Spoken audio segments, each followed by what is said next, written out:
Hello everybody and welcome to the United Stand. It is Manchester United versus West Ham United watch along, match chat, whatever you want to call it. And what I would say is, if you are here for the match reaction, the link's in the video description. If you're here in the present, smash a like on the video, subscribe to the channel if you're new. Team news is going to be coming in very quickly. And we haven't got the team news yet. We're about 2 minutes away from it. There is this weird rumour flying around that Manchester United have not got Mason Greenwood part of the squad, and I think at this juncture we would be wrong to not assume that that's true. So we will assume it's true. I would say it's very weird, but true it appears to be. So we're waiting for that team news to come in. What I would say is, look, I got a few pouters last night for the video I did, but that's where I am at the moment. That's where I feel, and I feel a lot better for coming out and just being honest with myself and honest with you people that I'm just not happy with the situation at Manchester United. I think we're in a dangerous position. I think we know about the lack of spending in the summer, but I also don't think we're getting enough.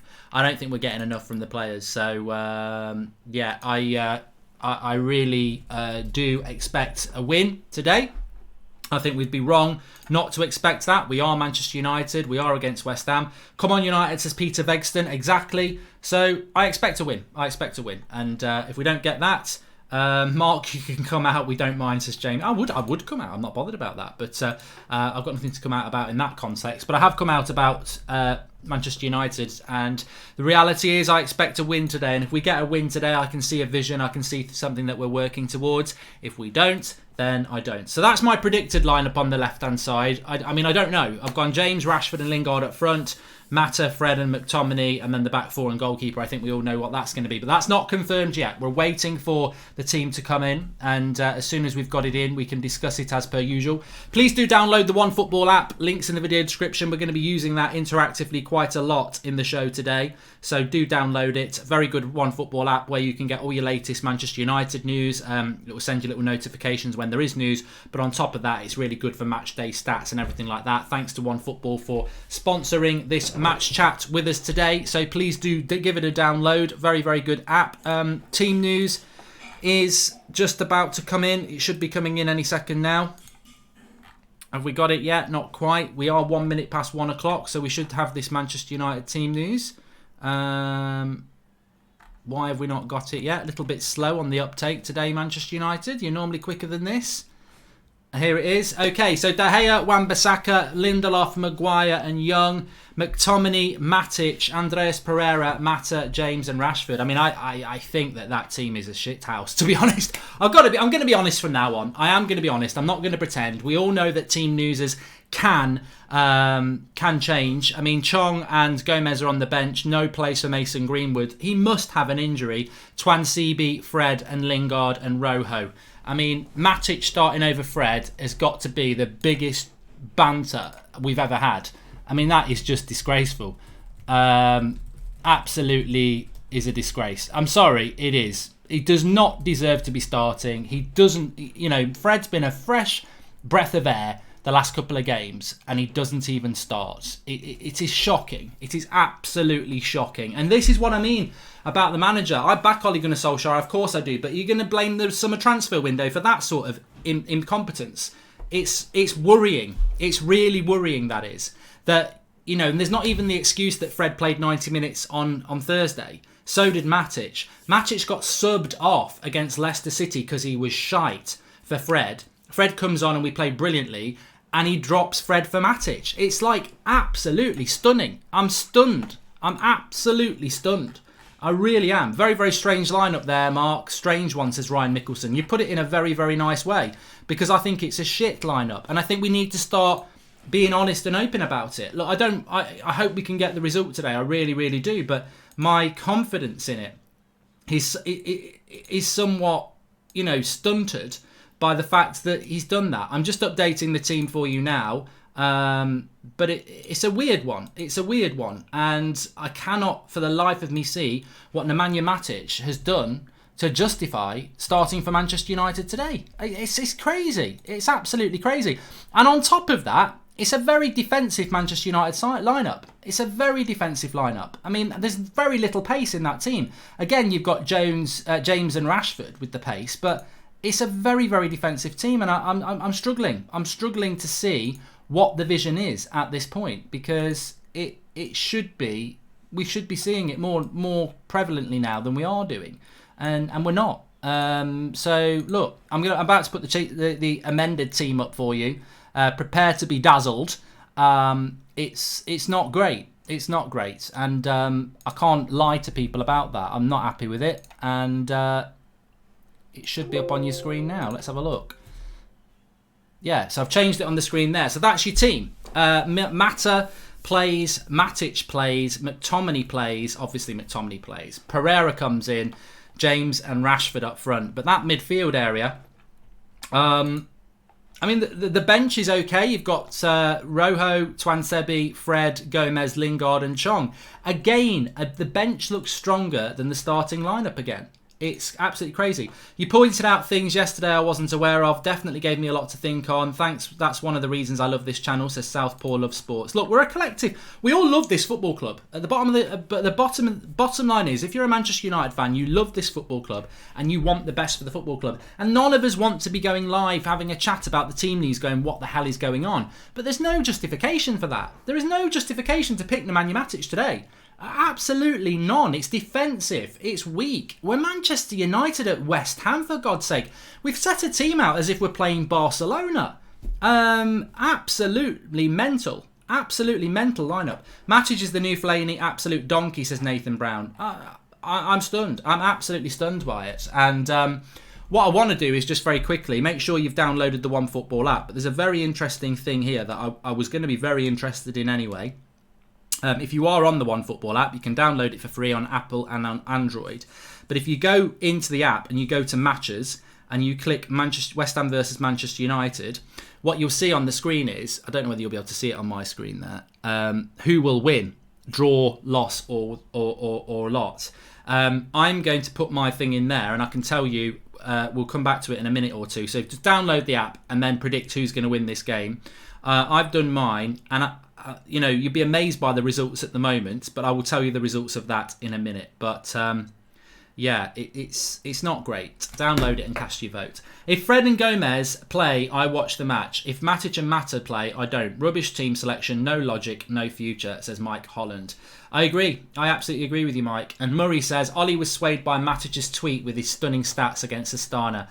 It is stunning. Please do subscribe to the channel if you're new, bottom right hand corner, and make sure that you download, make sure that you smash a like on the video. Of course, we're going to be live with you all the way through till full time. Very, very interesting lineup. That's it on the left. You've got Young. The back five is fine. The back five is fine. You could have argued that Dalot could have played, but I've got no issues with that back five. You've got, obviously, De Gea, Maguire, Lindelof, Wan-Bissaka and Young. Into the midfield, Matic, Mata and McTominay. And then Pereira, Rashford and James. I think if we can get a result out of this game today, I'm going to be very, very, very, very surprised. Because there's no... weren't Matic and Mata and Pereira very poor last time out, says Mark Darks. Yes. Yes, they were. So... I'm very, very, very, very stunned by that lineup. I've got to be honest with you. It's stunning. Absolutely stunning that you can go with that team. And, you know, a lot of anger in the live comments. You know, you judge it. But it's stunningly poor selection from Ollie.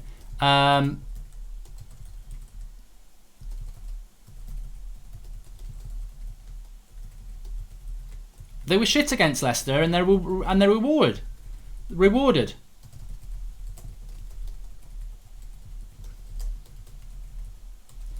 Over Fred or Gomez.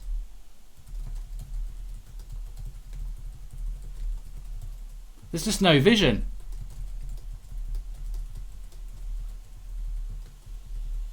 And I think that looking at that West Ham team, Yarmolenko, Anderson, Noble, Declan Rice, Haller, if they defend well, I can't see West Ham losing this game of football. I can't. I think it's... I mean, Paul Robinson, who's going to come on in a moment, he says that Ollie has basically lied to us. This so-called rebuild is in reverse. And I think that's the biggest problem, isn't it? That is the biggest problem. I want to get into the live comments here. Josh Williams says, Ollie's made a rod for his own back with team selection. Would have preferred Gomez and Fred in for Mata and Matic. Only 3 points will do now. Yeah, I think the pressure's on there. He's got to win that game of football today, hasn't he? He's got to win that game of football now because the team selection is quite frankly shocking. Tors Hammer says, sorry, has to be Solskjaer out now. We can blame Board for signings, but he's Mourinho 2.0. No style of play, no youth, always favours experience and thoughts. Well, he's on the telly at the moment. He's on Sky with Gary Neville now, and he stood there with a big smile on his face, and so is Gary Neville, because it's the old boys club, isn't it? But I'm sorry, you've got to go and win that game. You know, I'm publicly backing you on this channel, and I'm publicly saying he's a great player, which he was, and he's a manager that we want to get behind. But I'm furious inside. I've got to be honest. I'm furious with his team selection today. It's not even about winning, is it? It's not even about winning the game. It's about your vision, mate. Like, what the fuck are you doing? Like, that's not what I want to see. That lineup on my left is not what I want to see. And I maybe I'm in the minority, and if I am, I am. But that is not a vision. You know what? I got a lot of stick last night from people. A lot of you supported me, but a lot of people went against me and said, you know, there's no need for that. You're being negative. I'm not being negative. It's just my opinion. And my opinion is that I don't see a vision. I don't see a philosophy. And I don't see any excitement. And I don't know what we're doing as a football club. The very next day he goes and puts an 11 out like that. And I'm sorry, I'm right, aren't I? That's not the future. That's not Manchester United Football Club. Matic and bloody Mata. I mean, what the fuck are we doing? Seriously, what are we doing? I don't live my life to be right. That's not what it's about. It's about opinion. But everything I said last night has come home to roost. What is the best 11? What is the formation? What is the philosophy? Where is the future? You know, big, massive game against West Ham and he's rolling out Matic in his wheelchair and his fucking sticks. You know, it's a joke. Smile says, I'm an Arsenal fan, but I still watch this channel, not to troll or anything, but because it's a legit, nice football talking channel. Thanks, pal. I am on That's Football later doing Liverpool versus Chelsea as well, if anyone's interested. Dipanshu Kumar says, for me, Ollie can be a success, but to be honest, he's going to pick this lineup, especially Mata. It is sackable, and this can be the beginning of the end like Jose. Well, West Ham was the game that was the beginning of the end for me with Mourinho. I think that was the time when I came out, Ole Gunnar Solskjaer out. So, Mourinho out. Oh, I've let it slip. I'm not Ole Gunnar Solskjaer out, really. And I think even if we lose today, I won't be. It's too soon. But I'm not happy with that team. Ollie said in the presser that he isn't concerned and he doesn't worry about problems, doesn't show that naivety. One of the worst traits a manager can have, says it's October. I don't know whether Ole Gunnar Solskjaer has said anything about Greenwood, by the way, because... Brandon Coombs says, shock, more hate campaign, same team beat Leicester. Brandon, you know what? Instead of looking at BBC results, you might want to watch that game against Leicester and look at what happened. We got 1-0 up with a lucky penalty. It was a penalty, but it was a stupid mistake. We were then backs to the wall at Old Trafford. He then took off Donkey Matic, Donkey Mata. We brought Fred on, we brought Chong on, we went on the front foot and we got home over the line. And he's gone with the same donkey team today. Rashford hat-trick today, pal. Come on, United, to Shinji Kagawa. Look, I hope it works. But to be honest with you, even if it does work, is that team the vision for Manchester United? Is that team what you want to see from Manchester United? Simon Heldon says, I back Ollie, but he hasn't got it. He's got it wrong today. Greenwood should have started and he is not even in the lineup. Also, Matic and Mata, what is going on? Fred should be 100% playing, says Darren Molly. Absolutely. No question about it that Fred should be playing. It's absolutely it is disgusting, isn't it? Let's be honest, it is disgusting. He should be playing, and I'm very, very surprised by it. But it's more disappointment, isn't it? I think the reaction of me and a few of you lot is, look, I do respect Ole Gunnar Solskjaer and I do back him as the manager, despite my anger and frustration. But the disappointment reigns, and Mourinho must just be sat there thinking, you know what, how good do I look as a Manchester United manager now? That first 3 months made me look a bit stupid, but now I'm looking great. Southpaw Love Sport says Matic must have blackmail photos of Ollie. Only reason I can see Ollie keeps playing him. And Fitness Unscripted Sharath Kamath says, never thought I'd have to say this, but James is becoming the most important player. Rashford is Lingard 2.0 and a young English player with potential. Well, the thing about Jesse Lingard is that we have that situation, don't we? Greenwood's got tonsillitis, says Joe Holdway. Exactly. Well, you know what? On that then, let's be positive, because I did say this. There is absolutely no way you go to that game without Mason Greenwood. And I said this last night. Didn't I? He must be injured or ill. So I supported Ollie. I'm not sure I can anymore, says Steve Wynyard. So in relation to the Mason Greenwood thing, at least we can just say, look, at the end of the day, that's just bad luck, isn't it? He can't do anything about that. You can't blame the manager for Mason Greenwood having tonsillitis.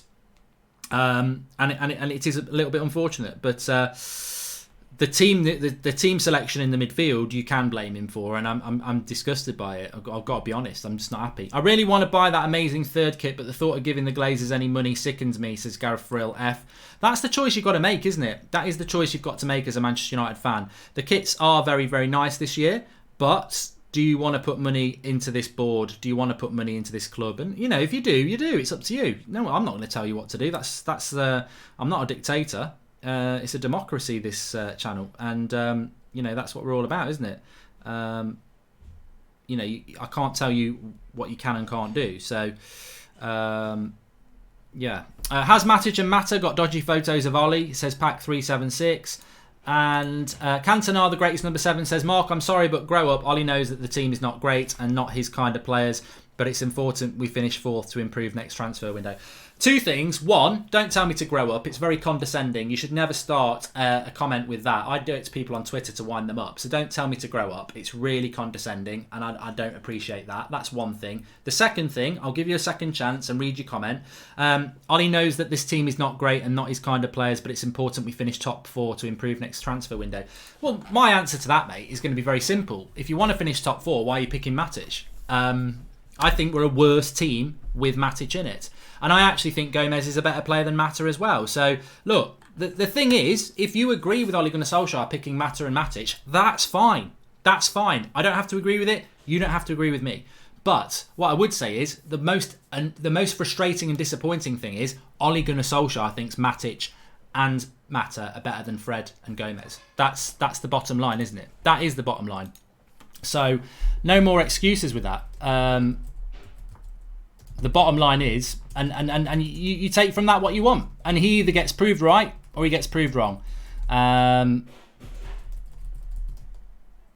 I hope he gets proved right.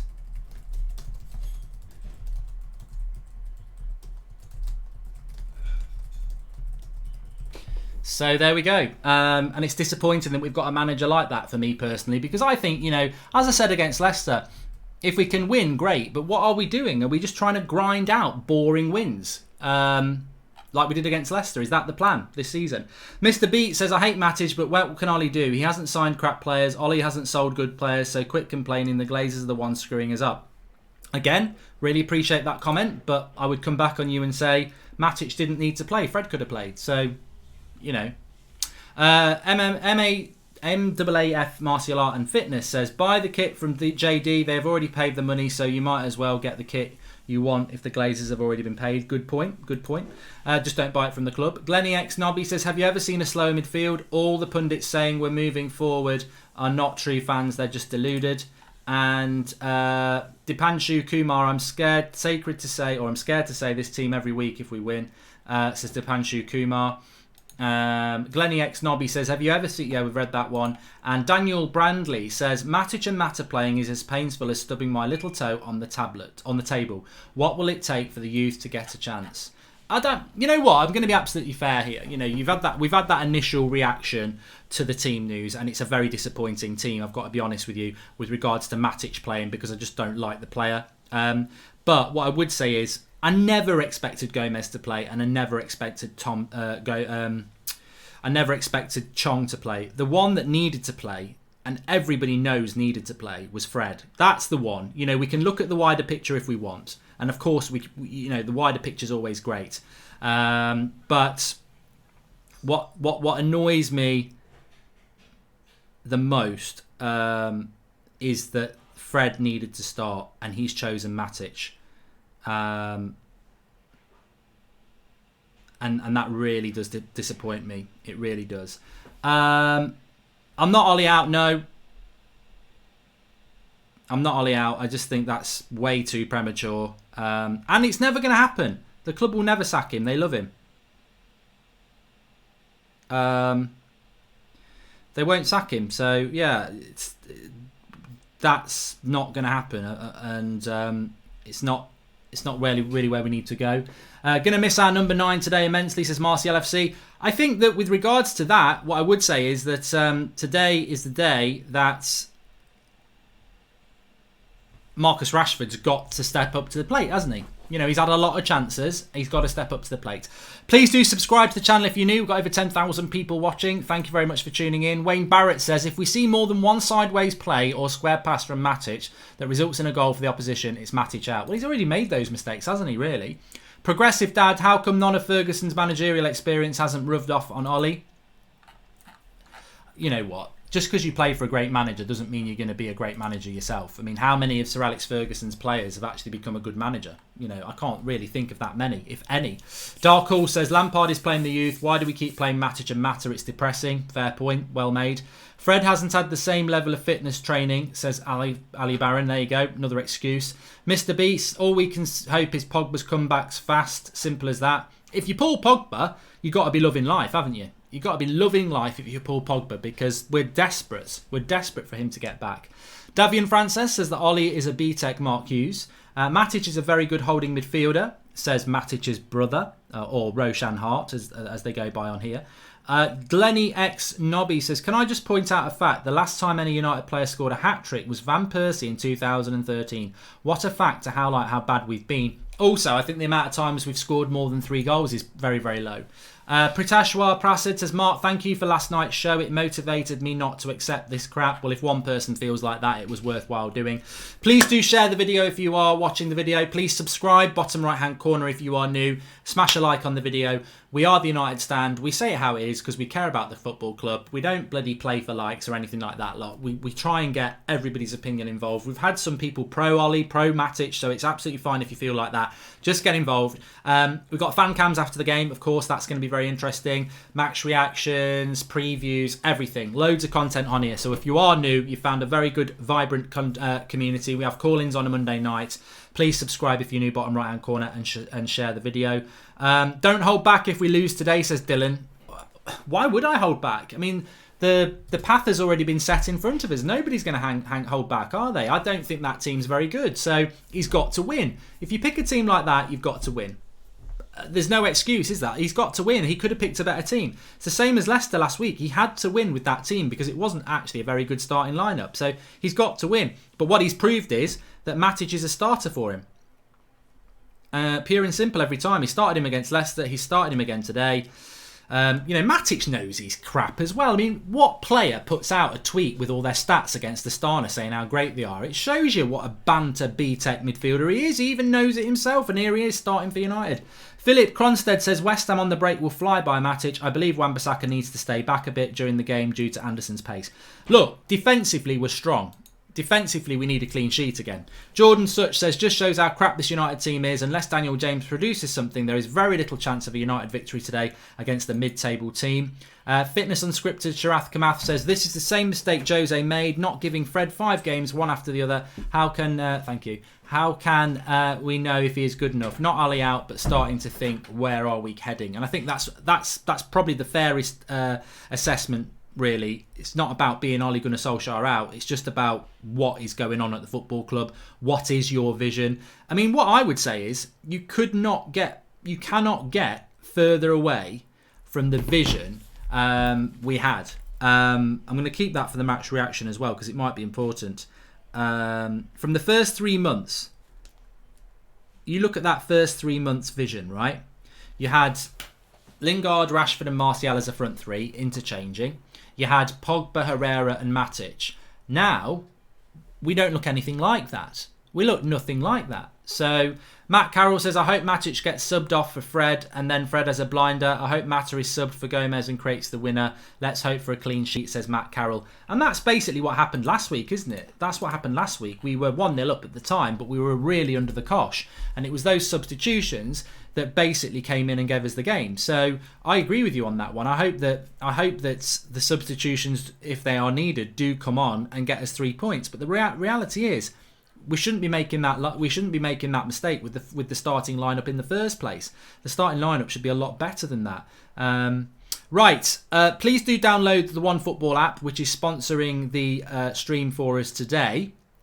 Now, what I said a few minutes ago, for those people who've joined a little bit late, if you download the OneFootball app, it's on Android, it's on Apple. You can get notifications on your phone all the time, and I've just had one from them there. So about the starting 11s, etc. But when you go into the app, if you click onto matches and you go to West Ham versus Manchester United, the first thing you'll see, you can predict the score basically. Will it be a West Ham win? Will it be a draw? Or will it be a Manchester United win? Right?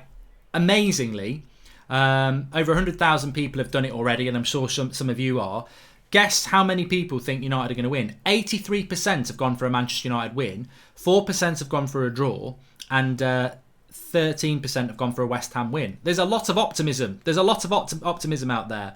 83% think United are going to win. Fair play. Anyway, download the app. There's some really good stats and stories on there, which we'll be referring to during the game. Nicholas Hardy says, seen the lineup, not surprised. This club is good at doing the complete opposite of what needs to happen. Came to see what you're saying about it. It's absolutely trash. I'm calming down, Nicholas, now, because you have to. Of course, you've got to calm down, and you've got to hope that after that initial frustration, that we can go on and get a result. But I'm very disappointed with that lineup. Really am disappointed. And I'm not going to list off numerous reasons why I'm pissed off. I think the most important and symbolic reason is not playing Fred and playing Matic. Like, Fred was brilliant in that last half an hour against Leicester, so he's proved it in the Premier League. He was brilliant against Astana. Matic was crap against Leicester and had to be substituted after an hour, which is embarrassing. He was boring against Astana, and he starts over Fred against West Ham. It's crazy. It's crazy, and it's really disappointing. Genwil Belandares says, Mark, going back to the summer, who would you rather have, Ndidi or Ndembele? I would rather have Pereira as a CAM and Lingard as a right winger. We are getting a point here. I would rather have seen Mata not playing today, and definitely I would agree with you on that. I would rather have seen Lingard off the right and Pereira in the midfield. Whatever happened to Fosu Mensah? He's injured, King Carlos Nurberg. He is a decent right back, but he's currently injured, so we can't moan about that. Kiet Nitnev says, either get behind Ollie and start finding some positives, or get off your pot and be Ollie out. This is toxic negativity. Every single show is negative. Well, I can see what you're doing there. You've made a super chat to try and make yourself look really good. The reality is you're absolutely wrong, because life isn't black and white. It's grey and everything in between. Because what you are basically conveying people to do, and me do that, is because I'm not happy with that lineup, I should be Ole Gunnar Solskjaer out. Or if I'm not, or I should just be happy with the lineup and be Ole Gunnar Solskjaer in. I mean, what a ridiculously odd way to be about life. Like, you basically want us all to be sheep.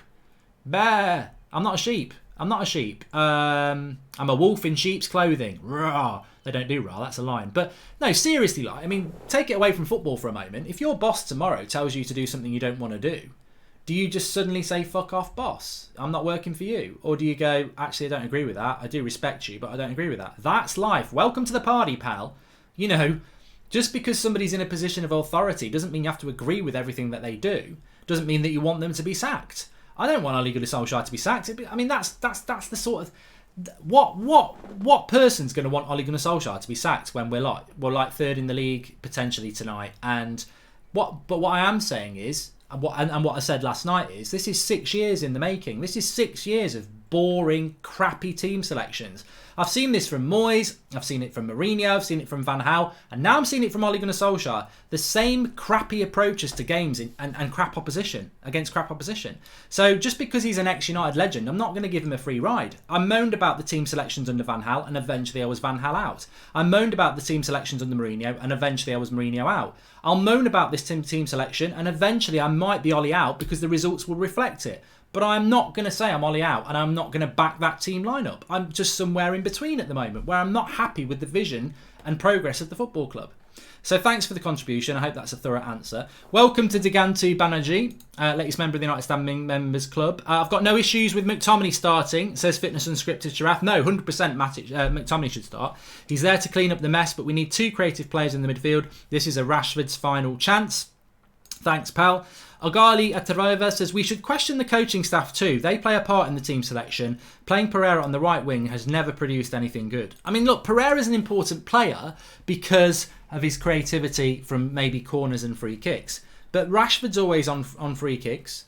And I'm sure Ashley Young and Mata were taking the corners. So I don't understand what Pereira's involvement is, especially off the right-hand side. He's too slow. Clayton Daniel says Matic and Mata is already 2 substitutions lost. Ollie's been lying to us. What rebuild? Fred and Gomez should be starting. There is no identity or vision. That's a very good point from Clayton. I said this on the preview. Greenwood's not on the bench, gaming fan. Lingard is, but he's got tonsillitis, so there's no point moaning about Greenwood because he's out with tonsillitis, which is fine. It's fair enough. You can't do anything about that. But what I would say is this. I said it in the preview. Mata is a substitution we're going to have to make. And I don't ever understand why you start a player that you know you're going to have to sub. It doesn't make any sense to do that. So I'm a little bit sort of surprised by that, if I'm totally honest with you. But, you know, Juan Mata will have to be substituted. Whether you like Mata starting or not, he can only play for an hour and then he's knackered. Especially in a game like this. He will be tired. He is going to get tired because he's going to have to do a hell of a lot of running. So the Mata selection, we've not really talked about it because we spent a lot of time justifiably talking about the confusing selection of Nemanja Matic. But yeah, I would agree with that. I think that it is a strange selection and it's one that leaves us having to make a substitution. And I don't think you should ever pick a player that you know you're going to have to sub. Because what if you get 3 injuries and then you're forcing Mata to play 90 minutes when he's not capable of doing it? So it is a little bit frustrating as well. But you know, there's a few things to be frustrated about today, and let's hope we get the 3 points. I think the first thing today, now that I'm starting to calm down a little bit, the first thing I would say today is we've got to get over the line and win the game of football in front of us. Then, in the match reaction in the days after, you start to talk about, quite rightly, what's the vision for this football club. But for now, it's about winning the game. Southpaw Love Sport says, love seeing Gomez on the bench, but I wonder if Greenwood was healthy, would we even see Gomez? It's a fair point. It's a fair point, well made.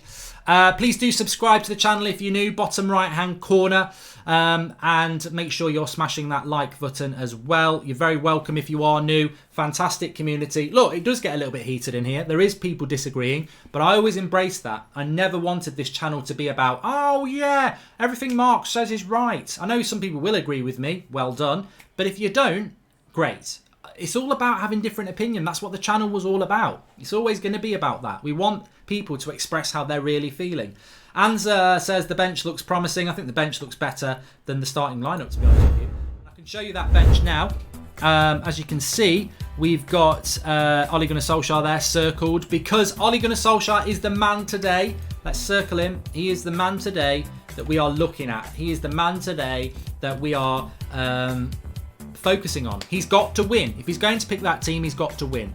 As you can see, you've got your starting lineup with there. I think Mata will play centrally. Pereira will play off the right. Rashford, James, Matic, and McTominay, and then the back four. The bench for you: Sergio Romero, Twan CB, Marcus Rojo, Jesse Lingard, Fred, Tahith Chong, and Gomez. That is your bench. So yes, and smash a like on the video if you are liking the animations. Fantastic work from the Draughty Devil as per usual. And for a quote from Ole Gunnar Solskjaer as well: Matic is experienced and he can give us that protection. Different type of player to Pogba. Having McTominay and Nemanja gives us foundation to play from. There you go. He's gone for experienced. You know, that's basically it. Mark, there has been a variation in Ollie's starting lineup. What's our best and what's our best formation? That's from Priteshwar Prasad. Well, look, you know, this is what I keep coming back to, mate. This is what I keep coming back to. That starting 11 on the screen there, that is not the team that we saw in the first 3 months, is it? You know, that is not the team that we saw in the first 3 months. So I don't know what the plan is. And he won all his games in the first 3 months. I mean, surely that's a big clue to try and get your team back to the team of the 3 months. And if you are doing what we've got on the left there, which is Matic and McTominay sitting deep, that's not what you did for the first 3 months. You had one player, Matic, sitting. You had a box-to-box player, which could be Fred instead of Herrera, and then you had Pogba, which could be Pereira today. That was the way that you were successful in the first 3 months, and he's bottled it and moved away from it formation-wise. Ollie sees the players more than us. Fred has got 90 in his belt all season. He was good, and he will give us that energy from the bench. 2-0 United as Rowan goal. Fair enough. Good bit of positivity there. And Marky says, Mark, I support you 100%. This lineup looks like a manager not in charge. Well, he is in charge, and he needs to get it right. There you go. And, you know, Ollie's got, for anybody who didn't hear what I said there, Ollie's come out and said that Matic is playing because he's experienced. So, there you go. You know what he's looking at now.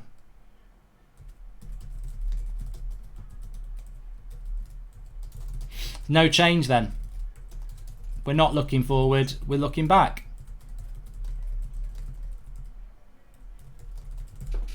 And that's harsh, isn't it? But that's what we're doing. You know, whether we get top 4 or not, we're looking back. We're not looking forward. There we go. MAAF, Martial Art and Fitness says, I love the new graphics and I love the fact that you don't just sit on what you have always want to improve the viewer's experience. Yeah, well, that's what it's all about, mate, isn't it? We put a lot of work into this channel, me and Drawty and Flex and Rants and everybody else. Moderators, you know, do a fantastic job. We don't want to stand still. It's always about, you know, people sometimes get a little bit, I can't stand that Goldbridge and these opinions, but actually so much work goes in to giving you a platform, whether it's in the live comments, the normal comments, or just listening and watching and, you know, having your own thoughts. Because I watch stuff, like, you know, I watch stuff and I don't get in the live comments, but it generates thoughts for me, and that's what it's all about. So thanks everybody who gets involved. Please subscribe if you are new, bottom right hand corner. We will have fan cams after the game. The interesting thing about the fan cams, I would say, is we beat Leicester last week and my match reaction was quite positive. Then the fan cams for the people who'd been at the game were really pissed off, even though we'd won. Same against the Astana. So it's going to be very interesting to see what the fans have got to say after this game for United. Ollie's at the wheel, says Manish. I don't know whether that's sarcasm or real, but we'll take it as real. Mourinho needs to take the Ollie mask off, says Jack Pace Dabuna. Osina Jang says, I love Ollie, but I'm starting to lose faith in him as a manager. That formation doesn't seem like a winning team. What kind of stuff... Neil Good says, what kind of style of football will West Ham play? Will they park the bus or go for us with full attack? Well, the way that they normally play, Neil, is, and everybody, the way that West Ham normally play is that they soak up pressure and hit on the break. But I said this on the preview, we aren't a team that attacks. So, and you can see with Matic and McTominay playing, we ain't going to go on the front foot either. So I can see it being quite both teams playing quite deep. And, you know, whether West Ham then decide to have a go or not, I don't know. Turbatoon says, my lineup is a slap in the face of Gomez and Fred. What if they want to leave in January? Very bad team selection, but still back Ollie 100%. I wouldn't worry about that too much because we keep getting told what great morale there is in the squad. So I wouldn't worry about that too much. It's more about whether we can win. Manaf Kurtari says, my granddad's got great experience. Maybe he should play. Good point. And hey Mark, you think any truth to United looking into Thomas Tuchel of PSG? If Ollie fails this season, I would think Pochettino or Tuchel will be available. Both are really good tactically in my opinion, says Ray Frafu. I've not took any notice of this Thomas Tuchel connection, to be honest with you. I really haven't. So Ollie, what I know from Manchester United is they love having Ole Gunnar Solskjaer as manager of United, like we do. You can't. There's nothing better than having an ex-player who's a fan of the club as manager of the club. It's a great, great thing. we have our concerns because obviously his CV isn't that great, and we have our concerns when he does things like today, and we hope that he can turn it around. The signs aren't looking great, I'll be honest with you. I see that team selection today and I thought he wasn't capable of doing that. He's done it. But we still back him, a lot of us do. The board back Ole Gunnar Solskjaer 100% because he deflects so much abuse from them. Like Mourinho put a lot of attention. You think about Mourinho a year ago, he was talking about the lack of signings, and a lot of people, whilst they were pissed off with Mourinho, they were also putting a lot of blame on the board. There's not a lot of blame on the board at the moment. You know, everyone knows the board are responsible, but there's not a lot of blame on the board at the moment for the simple reason Ole Gunnar Solskjaer is so loved. He shields the board from a lot of abuse. You look in the summer, all the Glazer out stuff. Oh, this Glazer's out. We've not signed enough players, this, that and the other. As soon as the season started and we hadn't bought any midfielders and attackers, the Glazer out movement disappeared. I don't understand why that is. And I think that's a lot of it's to do with Ole Gunnar Solskjaer puts a lot of positivity into the fan base, and that positivity dilutes the frustration with the board. So the board will never want to get rid of a manager like this who has the fans in his hand.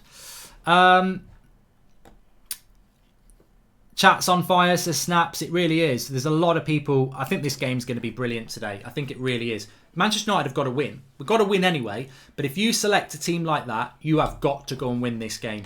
Few people talking about the starting 11. I will give you the substitutions. There's your subs for you. So that's how we think we're going to line up. 4-3-3. Mata with Matic. The OAPs.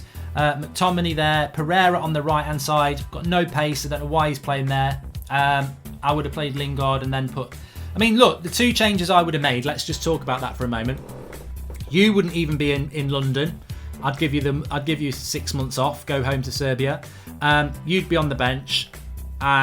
Would you start? I'd probably shift you here, put Fred in Matic's position, put Pereira in Mata's position, and then put Lingard there. That's how I would have lined up today. I probably wouldn't have started Gomez in all honesty.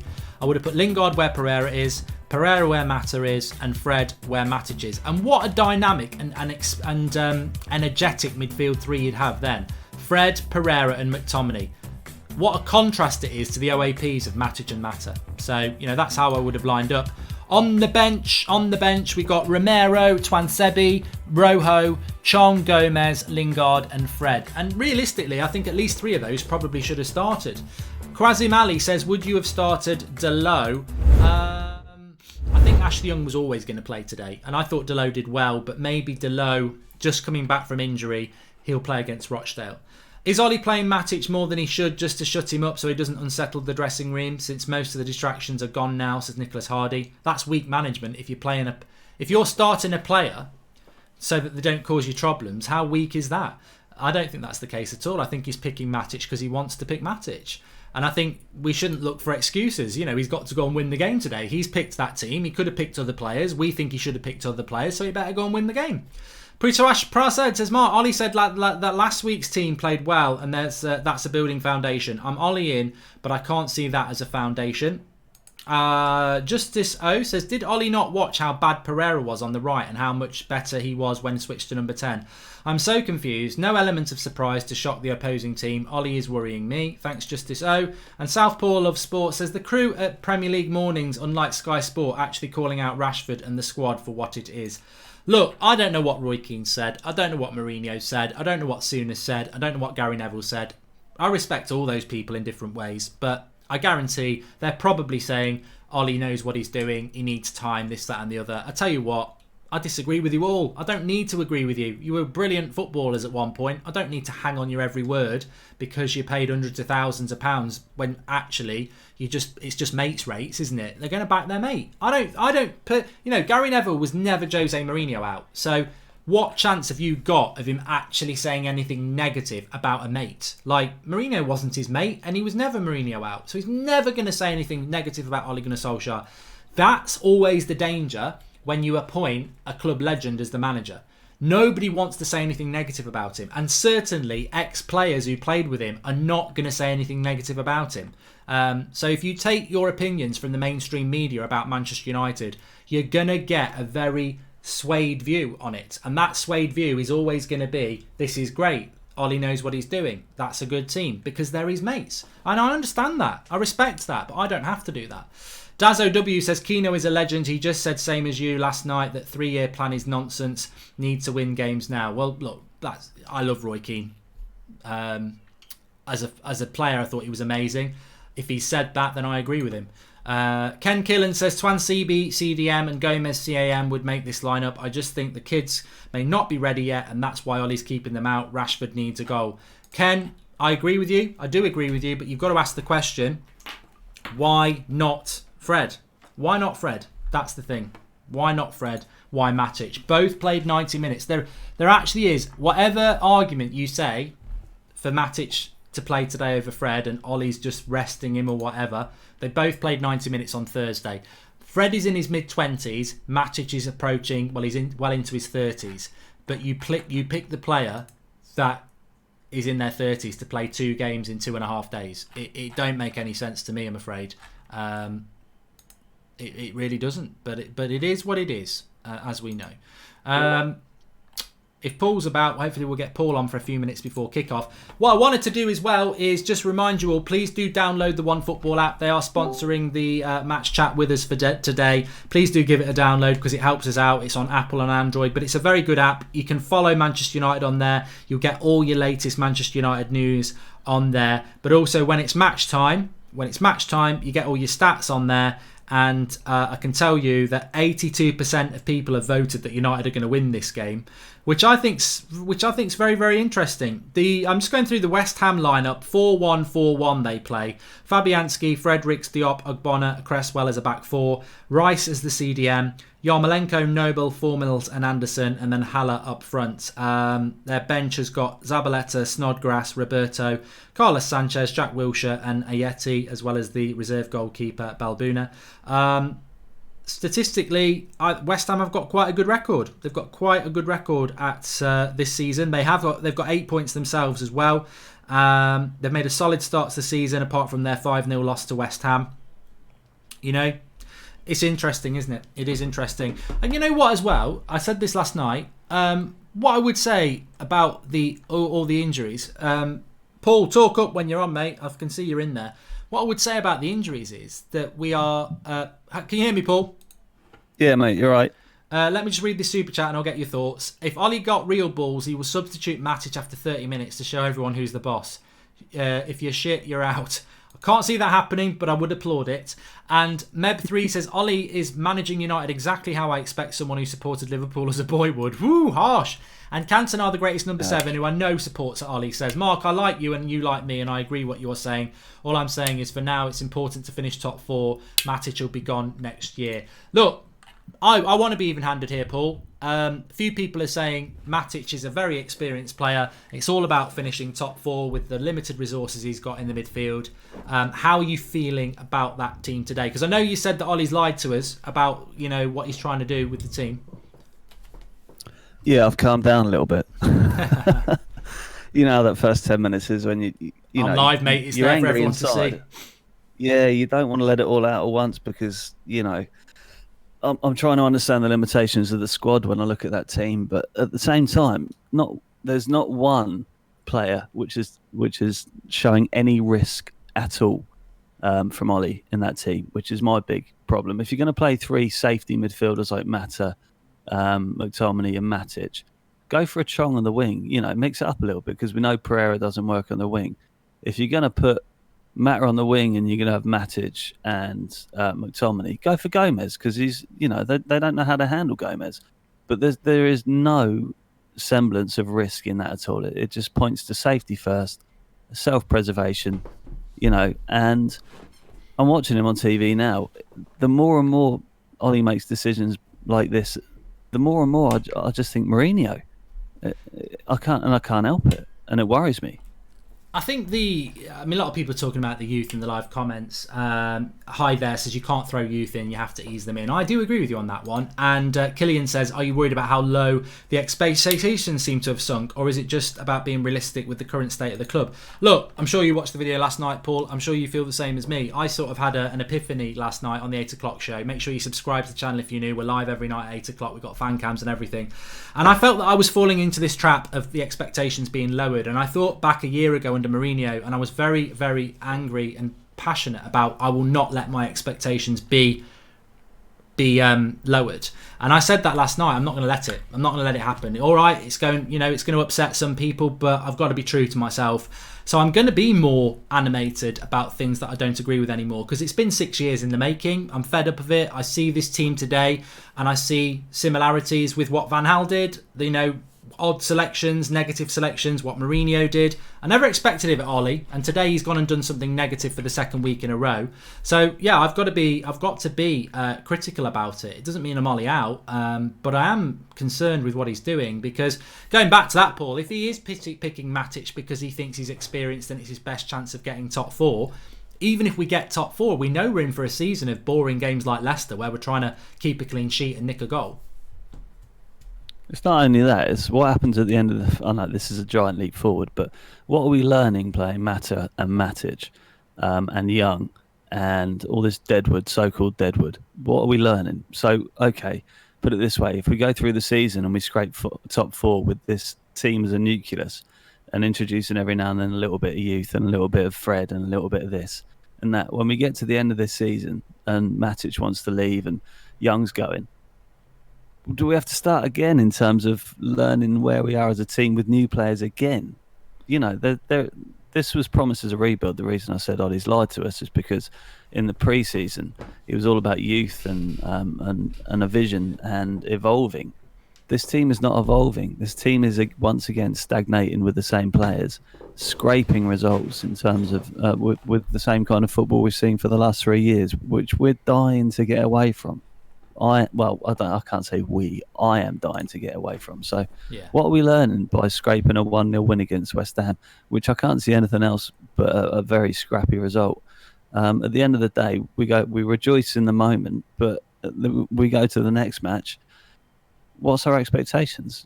What are we looking for? I'm disillusioned and confused, Mark, and I can't see the long-term vision or the build of what Ollie's looking at, and that's my problem with it. It's I think that it's a very...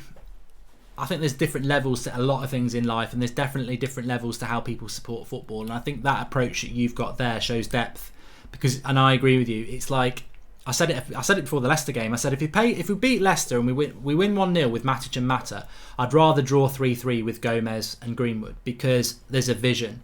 There's a vision there, and I think if we win today 1-0 with Matic and Mata, again, I would rather have drawn 3-3 with Gomez and Fred, because it's about, do you want to keep putting a plaster over the injury and getting short-term gain for long-term pain, or do you want to take a little bit of short-term pain for long-term gain? And I think there's a lot of fans who look at it like you, Paul, who go, look, immediate results don't matter over long-term plan. Look at Chelsea, 2-0 up against Sheffield United at home. They drew 2-2. The next week they go to Wolves and smash them at a place where apparently it's good to get a draw. So I think we are going very short term. I think that's the disappointing thing for me today. Ollie is just looking at very short term. I'm going to go back to Mata and Matic. I'm going to go back to experience, which he said himself, over the obvious thing was Fred. I mean, Simon Heldon says, can we be honest? We all sat and said this summer that we needed to be patient with Ollie. We did not replace Herrera, Lukaku or Sanchez. I don't believe chucking on youth players will solve the fundamental problems that exist with the squad. Thank you, Simon. But yeah. I spoke about this last night, though, about patience. Patience only works if the fans are engaged with the vision that you are painting. If someone's doing a painting and it's of a naked lady, you can see the boob when he first starts, you might be patient because you want to see the end of it.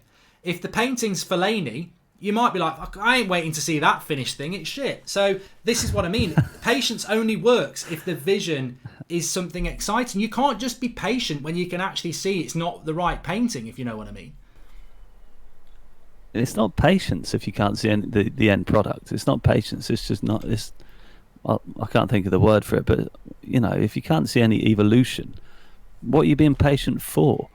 If you can't see what we're working towards, why are we being patient? Yeah, exactly. You're patient if you can see the end product. Like when you're painting a house. This is going to be an analogy, Mark, and I won't be able to match up to yours. But if you're painting a house and you start painting it in a horrible colour, and it's horrible, but at the end of the day, you say, well, let's wait until the whole house is painted in a horrible colour and see how it works out. 2 years down the line, you're like, well, that's horrible. You need to see where it's going. You need to see some sort of picture, and I can't see it. And I'm looking in the comments, and I'm seeing, why is it so negative? Why is this so negative, this chat? It's difficult to see the positive. And also the comment said, you can't just play youth. I'm not saying play youth, but you have to... Well, Fred's the one today, isn't he? Let's address the elephant in the room. Fred and Matic played 90 minutes on Thursday. He's gone with Matic because he prefers Matic over Fred. You can make as many excuses as you like, but he's gone with Matic over Fred. It's a bottle job. I see it as a bottle job, but I also, on the other side of it, Mark, the bigger picture, the investment wasn't there from the board. And this goes back to your show, very eloquently put yesterday. In my opinion, I like honesty and I like a bit of anger because we're all feeling it. And I watched a rant show a couple of weeks back, and it's the same with me. I've been bottling up and ignoring the fact that I'm so angry at the board because nothing can be done about it. So I try and point out different things in the moment of what's happening. But when you look upon it, everything rolls back to underinvestment and the board, because Ollie hasn't really got much of a foundation to work with in terms of experience. With world-class players, we haven't got enough.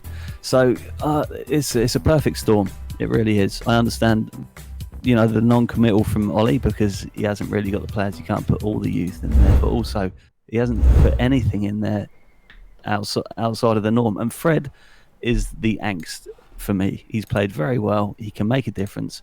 He energises that midfield, and Ollie's bottled it. Definitely. I think the Fred one is, I can get on board with a lot of people in the live comments saying, look, he couldn't really pick youth today. I totally get that. They played on Thursday. I understand that. Mason Greenwood's got tonsillitis. You can't moan about that. But the Fred thing is the big disappointment for me today. Southpaw Love Sport says, I didn't realise, I've only just seen the United's away form. No wins in the last 8. 6 losses and 2 draws, not good enough. Which actually, that interests me, Paul, because I was going to ask you, because we're getting close to kick-off, I was going to ask, what is your score prediction? And everyone else in the live comments, please do give us your score prediction for today, because, I hadn't realised that our form was... I know we're bad at home. We've been bad at home for 6 years, but away, we've been... I always presume we're a good team away from home, but actually, I can't think the last time that we did win at home. What's your prediction for today? 1-0 to United. Yes, 1-0 win. Yeah, Jurassic Park. We'll have some of that. Well, yeah, it's a win, but I can't see that midfield is going to get overrun. As far as I'm concerned, I can't. Where's the dynamism? Where's the pace? So what we're doing, we're relying on our front three to come across with the goals. Yeah. Because I can't see anything coming from midfield. Matt is too slow. Are we counter-attacking? Not with that midfield. Are we going to press from the front? Not with that midfield. What's going to be our tactics today, Mark, do you think? That's a good question, actually. How do you think we're going to go up against West Ham to win this game? I don't know, because it's a good point. We were talking about this before. The West Ham very definitively sort of play soak up and hit on the break, and they do it quite well. But United... pretty much this season. I mean, we were talking about it before. Formations in the first 3 months and tactics in his first 3 months. I knew exactly what he was doing. The last 6 months, I haven't got a bloody clue. But I think, well, you can see with Matic and McTominay playing, he's playing 2 holding midfielders, isn't he? So we're going to try and hit on the break as well. So 2 teams who tried to hit on the break. I think West Ham, being the home team, will be forced into taking the initiative. So. Yeah, I think we're going to sit back and hit on the break. Are we, though? Are we going to break with Matic and Mata? Who are we going to break with? Because what I see when you've got a midfield like that, and we've tried it before, is Rashford runs as fast as he can when he receives the ball. By the time he gets to the box, you got Matto running like a hobbit, and you got no one else up with him. So then he has to turn, go back. By that time, West Ham have reset, and that's our counter at the moment with that midfield. It's very difficult to do so. So I'm a little bit worried. I think we'll win because do you know what? Our defence is solid. Yeah. I don't think West Ham are going to break that down. I really don't. But and that is the big positive from the summer. Yeah, we have got a solid defence. Yeah. No, not at all. And we've got two solid people sitting in front of it. So breaking this down is going to be very difficult. But where are the goals going to come from, Mark? Well, Rashford has had lots and lots of chances, hasn't he? So today, he's got to deliver. Or, as somebody said in the live comments, you are reliant on a bit of brilliance from a Dan James or somebody like that, because it's going to be difficult. I mean, logically, I do think you go with a result for West Ham. Hayder Lamy says we sold the wrong player, Lukaku, and kept the virus. Don't know who the virus, or maybe it was something about Pogba. Murray says, Mark, my worry is I can only see a goal coming from a West Ham mistake or another James cracker. Yeah, we don't create enough chances as well, do we? So where will the goals come from? Which is basically what you're saying, Paul, isn't it? Last week it would have been 0-0 against Leicester. I'm sure Brendan Rodgers did look at that game and feel hard done by, even though we deserved to win it. The reality is his centre-back makes a stupid mistake and they lose the game, because we didn't really look like scoring it other than that. It's so similar to last season and the previous manager. We're relying on other teams to make mistakes, and we take advantage of it, or individual brilliance from certain players who are on form. Yeah. Now that does not build consistency. That does not get you top four. That gets you disappointing results sometimes great results, but always inconsistency. The team is what we need to build.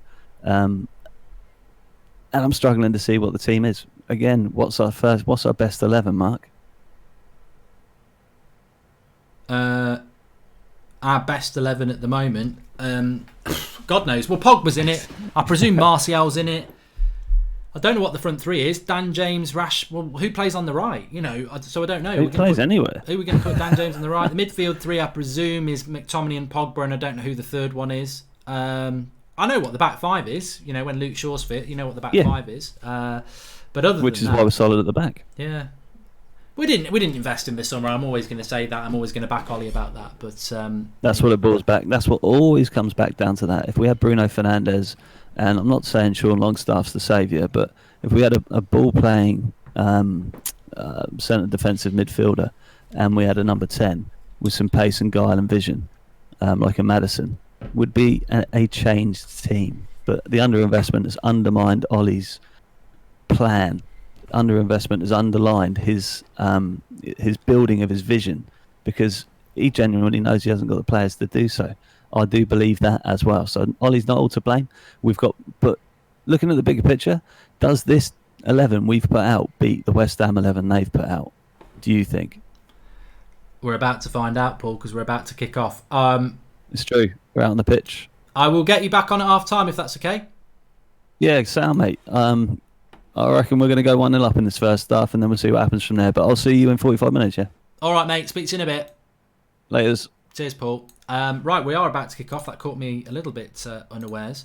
Let me just wait. United are going to kick it off. So it's me and you in the live comments. Make sure you subscribe to the channel if you're new. Bottom right-hand corner, the United stand. We've got fan cams, match reactions, previews. We're live every night at 8 o'clock. Get involved. You're very, very welcome if you're new. You're going to love it. Make sure you subscribe. Bottom right-hand corner. But we have kicked off. Let's make sure that the timer is working. It is. And we've had a super chat coming in here from Simon Heldon. Sorry, no, we've read that one, Simon. Brandon B, what's your thoughts if we let Matic and Mata Young go in August and we play young and youth players and we had the same injuries? Is the squad inexperienced to finish top four? Look, you know what? You can't move away from the fact that we it's an absolute disgrace that we didn't replace Ander Herrera. And Fellaini, I suppose. And Lukaku. You can't let players go at this level and then not replace them. The squad's weak. Well, I understand that. But Defensively today, I think we've got to keep a clean sheet. If we want to get something today, we've got to keep a clean sheet. And that is one of the most positive things about this United side. And you know what? If we turn up and play really, really good football, we're on the attack here with Mata, but it's just too slow. He makes a run there. He's got 3 yards on the West Ham defender, and the West Ham defender still gets there before him. Nick P says that we're even getting bantered by Pellegrini saying we're beatable now. Depressing. Interested to see Rice today, our potential future Brexit captain. I didn't even get a chance to talk about that, but it'd be interesting to see how Scott McTominay and Rice compare today. They're not going to be up against each other because they're playing about 40 metres apart. I had people saying last time that McTominay dominated Ndidi. I mean, get down to Specsavers, they were 40 metres apart. That's impossible, but it will be interesting to compare both performances between Rice and McTominay. Mata is already knackered, says Rick Minitus. He's made his one run, sub him off. Let's have a look at the lineup then. Well, it is as we predicted. It is that it's exactly this. Or that. If you want to know how United lined up formation-wise, exactly this. Pereira and James on the wide, Rashford through the middle, Mata is the number 10, Matic and McTominay sitting. So exactly that. And there's your bench: Romero, Twansebi, Chong, Gomez, Rojo, Lingard and Fred. Oh God, you still get people. Ethan Rogers, can we watch the game, please? We've been doing this for 3 years now, match chats. You can't watch the game. No, I haven't. The United stand's done quite well, but it hasn't got multi-million-pound deals with the Premier League to show you live footage, I'm afraid. Formation is a 4-2-3-1, is what I would say. But United having a little bit of the ball here. Matic with a backward pass. What do you expect? Oh no, it was McTominay that time. I can't be horrible to Matic. It was McTominay. And Matic caught in possession. It's what you love to see, isn't it? Caught in possession, West Ham on the attack. Absolutely superb.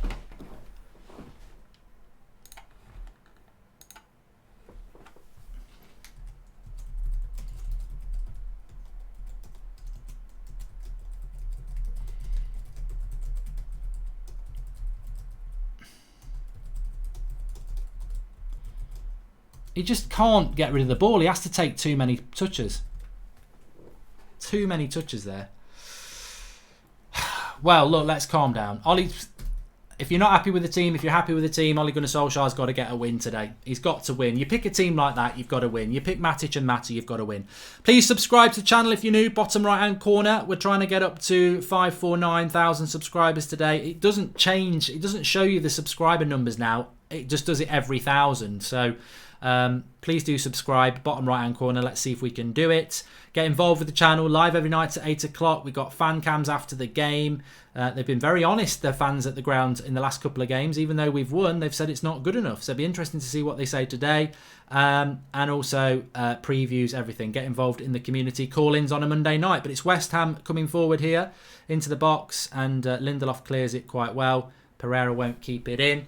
Also as well, we are sponsored, as you can see, by the One Football app today. Please do give it a download. It's free. It's available on Android and on Apple.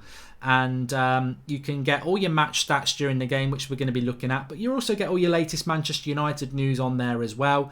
Really, really good app. They obviously haven't updated it yet because United have got 100% possession, which is not true because I've just seen West Ham on the ball. But we will be going through the stats on that as well. Do give it a download. Poor start, says Man United lists. Matic is busy giving the ball away, says Sadiq Rahman. Matic is a donkey, says Ronaldo Onini. Come on West Ham, says V8 DJK. I don't know how West Ham have got a corner here, but they've just managed to get a corner. And Mata's just going to get pushed off the ball all game, says Nickel Rogers. That's what happened with him against Ndidi last week. Headed away by Rashford. So we haven't gone behind to a corner. Who remembers this game last year? It was that one where he played McTominay at the back under Mourinho, wasn't it? Lost 3-2. Sean D says, I'm already irritated with the start from United. No vision. Young, Matic, Mata, combined age of 96, says Dan Willis, Triple X Gaming. Come on, we need to win, says Ibi Hussein. We do. Look, we're Manchester United. At the end of the day, we need to win this game. We want to win this game. We've all got our concerns. Let's park it for now. Let's see what the evidence plays out in front of us. But it's West Ham on the ball and United sort of playing this low press, trying to force teams back, and it's a throw into Manchester United, which Matic is celebrating like he's won the European Cup. J Lings Football says, what was your score prediction? I think I went with a draw. I think I went 1-1. So I'm actually going to stick with that. I don't think West Ham will score many goals against our defence, to be honest. We have sorted the defence out, and it does give us a strong platform. But have we got many goals in us? I think this could be quite a... We can already see you've got two teams who want to hit on the break. So you've got two teams that are defensively sitting quite deep, and then a bit of a low press. So I think that's a draw. Gold Peace Prosperity says the earth is flat. Mark, do you think there is any position on the pitch at all where we have the beating of West Ham? I think our back four is better than their back four, isn't it? The Ben Fanning says Gary Neville said, but now we can press for another front, the angle, the likes of Sanchez and Lukaku, and he said even Martial and Good. I can't read that comment, mate. Slow down when you're typing. Just think, can somebody read it? Because I think you were trying to make a good point. So please do type it again, and I'll look out for it. Upbeat Sarcastic. This could be interesting. He says we're soft all the way through the club. The board are soft in the market. The manager is soft tactically, and the players are soft on the pitch. Predicting a draw is depressing, says Ties 1-3. Well, I'm always going to give a realistic opinion. Having said that, we're Manchester United against West Ham. We should win. We should be winning this game. Rashford's just had to chase it to keep it from a goal kick for a throw-in. 2-1 to Manchester United to Sabine Amir, and he was offside. Who do you think is going to score for Manchester United, says Ali Maris? I actually think that Rashford's going to score if he's going to score. Yeah, I've got a funny feeling that Rashford's going to score today. I certainly do. Matic is growing grey. Wait, you can't have a knock at anyone who's going grey. Although if they're playing in Manchester United's midfield, it might be a sign that they're past it. Stephen Dold says, Mark, do you think Axel and Maguire could be the future at centre-back for us if Victor continues to struggle? Also, would we appeal to Timo Werner? Thoughts? Well, Timo Werner didn't move in the summer, did he? So I think, be an interesting player. I bought him on my FIFA 20 career, and I bought him on my FIFA 19 career. I think he's a young striker that would suit what we're trying to do. United on the attack here with Wan-Bissaka, and he's given away a throw-in. I do love what Wan-Bissaka brings to United, though. He basically shuts down that left-hand side. Nobody can get at us. So it's raining today, if that makes any difference. 10 minutes in and Matic is losing the ball already, says Daniel Brindley. I think officially he lost it in the first two, but Dark 107 says it feels like United are playing the deep counter again. Yeah, definitely.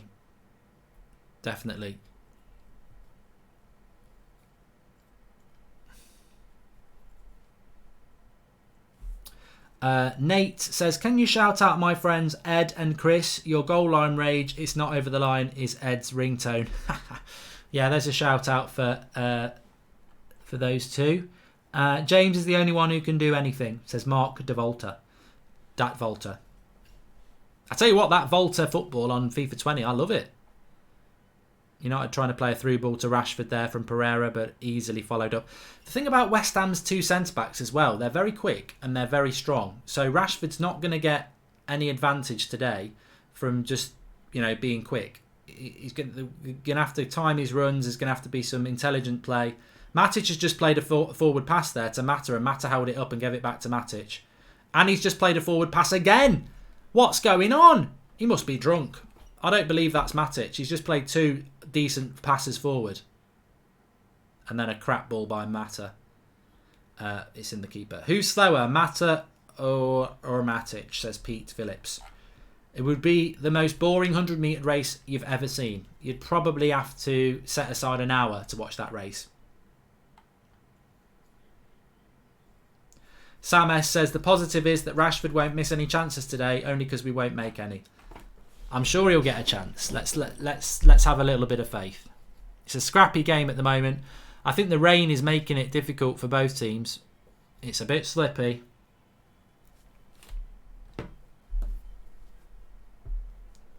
Alfie Minter, thanks pal. Right, let's have a quick look here at what's going on the old socials.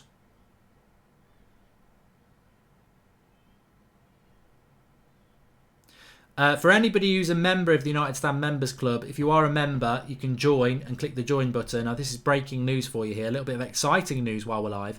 To become a member of the United Stand Members Club, you just click the join button. You get a little badge next to your name when you're making your comments, and you get access to our exclusive emojis. We've got Wan-Bissaka, we've got the lube. I've just been informed that we've got a brand new emoji for you all.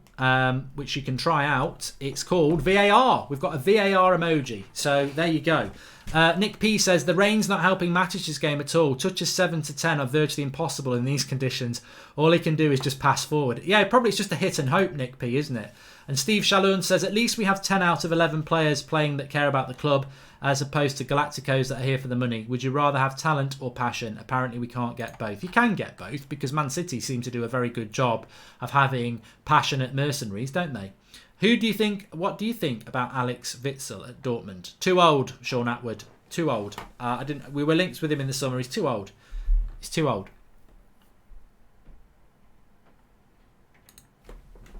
Right, I'm just going to try out this this new emoji.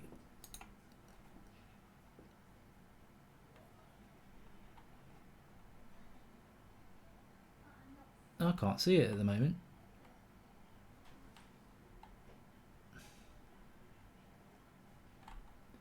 It might take a few minutes for it to register because it's only just been uploaded, but I can see Wan-Bissaka. I'll pop him in the live comments for you. Welcome to Rajashi Banerjee, who's the latest member of the United Stand Members Club. You're very welcome, mate. West Ham on the attack. 12 minutes has flown by in utter boredom. It's a crap game. We've had no chances. We've had no luck of chances. It's been a right shit game. Oh, that'll be a yellow card. Pereira's just absolutely been poleaxed. I don't know why Pereira's even allowed to get near that ball there. Really poor defensively by West Ham. Welcome to Upbeat Sarcastis, latest member of the United Stand Members Club. Any hint of a red card on that? No, not really.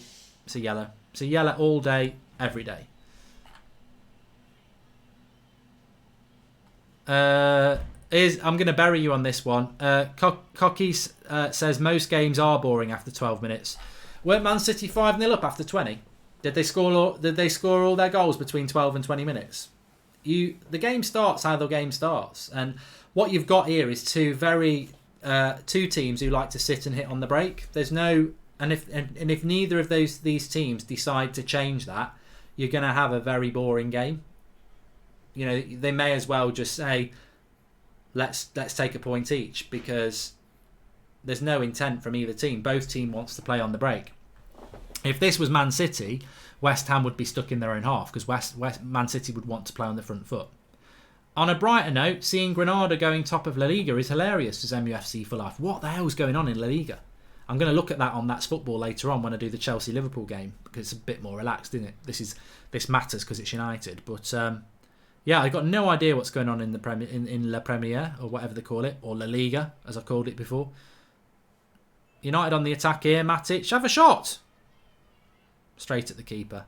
It was worth a shot because it's so wet. Why not have a shot?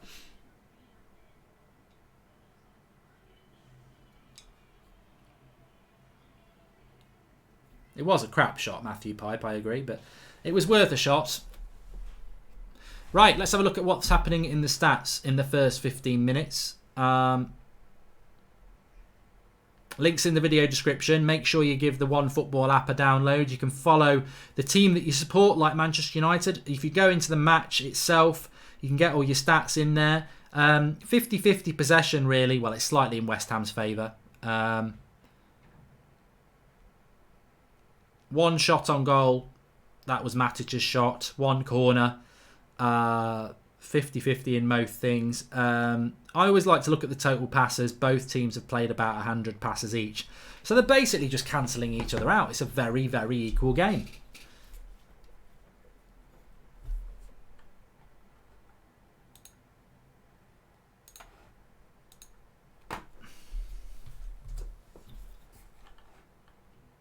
Red Jedi says, amazing tactics today, bore them to death.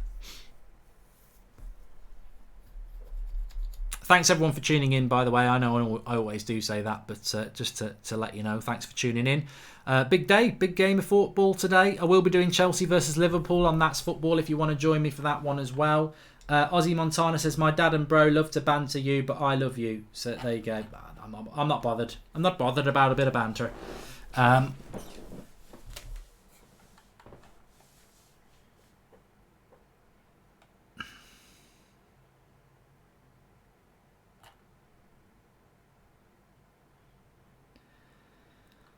It is a bit boring. Two shit teams playing boring football. What a game so far. Come on.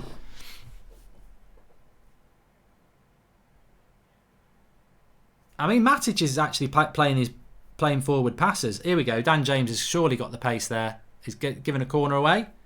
Giving a corner. Yeah.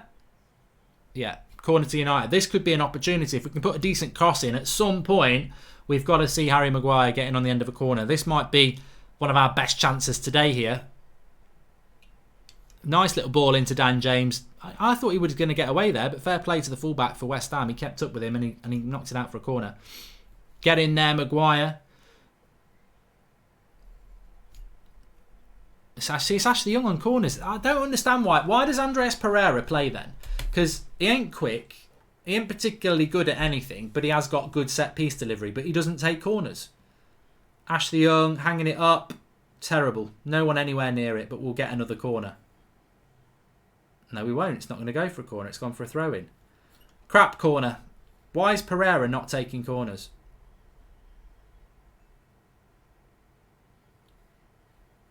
Fucking hell. Why didn't Matic take the throw-in then? We're treating a fucking throw-in like a corner. Like, the ball's been dead for 10 seconds now. Where's the urgency? We have to wait for Wan-Bissaka to come and take the bloody throw-in. What a waste of time.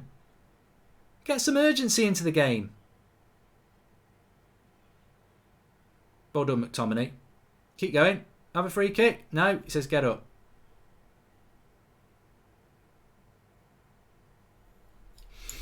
Would you take a draw, Mark? Says McMichael0. No, I'm not having a draw, thanks. And welcome to Johnny McRoberts. No, we're Manchester United, for God's sake. I think United fans need to start getting their expectations up. We're Manchester United. I'm not having a draw. Good ball by Matic into Rashford. I don't know who Rashford thinks he is. He must think he's bloody a wizard there. He's got Dan James in the middle with about 5 West Ham players around him, and he decides to put the cross in. Absolute dead ball. How is that going to work? How are you going to find Dan James, who's small, when he's got 5 West Ham players around him? Just hold up the ball. Anderson's done well there. Gets past him. Yarmolenko straight at the keeper. A dead shot, just like Matic. But at least we've had one shot on target each. Both of them pretty crap.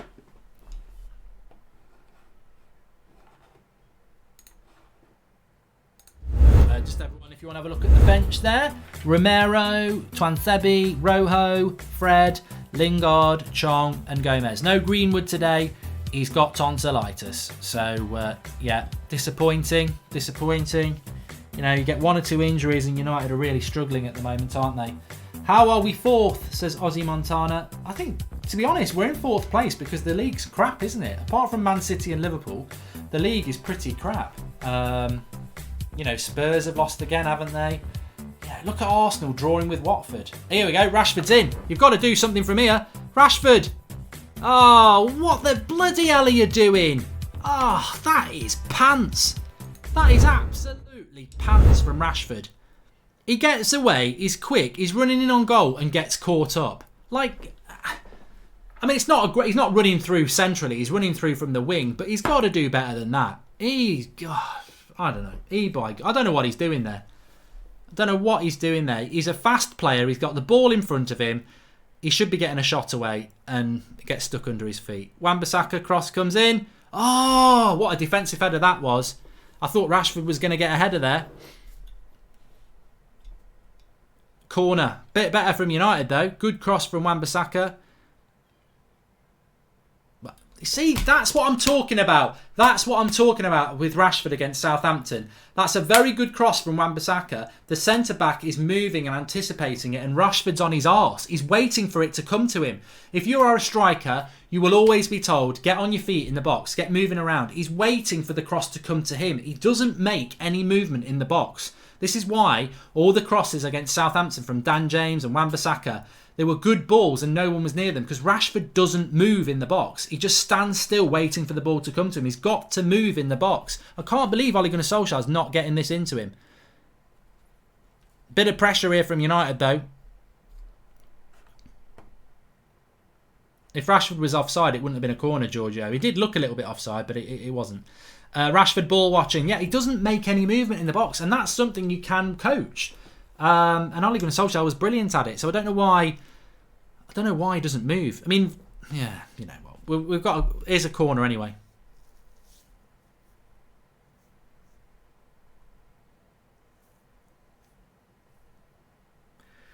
Ashley Young on corners again. Why is Ashley Young on corners when you've got Andreas Pereira on the team? Do you feel that our most toxic critics are our own fans? We aren't a guaranteed top 4 club anymore. Should we alter our expectations or keep them high? Says Johnny McRoberts. 100% keep your expectations high. We're Manchester United. You know, we're one of the biggest clubs in the world. Why should we accept being a club that finishes 4th? You know, the club want you to have low expectations because they're still making massive profits.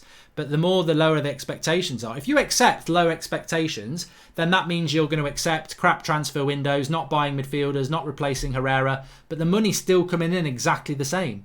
You know, it's a brilliant business model. Make your fans' expectations low, but keep making the same amount of money and not spending as much. So no, don't lower your expectations.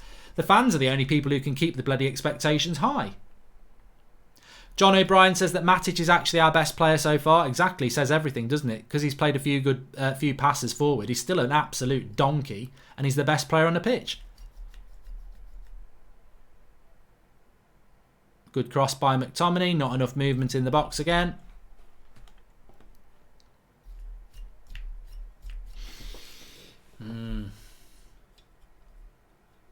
Movements in the box is awful, says Paul Robinson.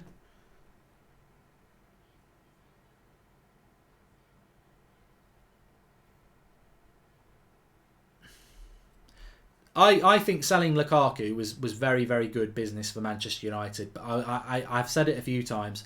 The amount of decent ball we've put into the box, I actually think we would have made decent... He would have scored a few goals this season.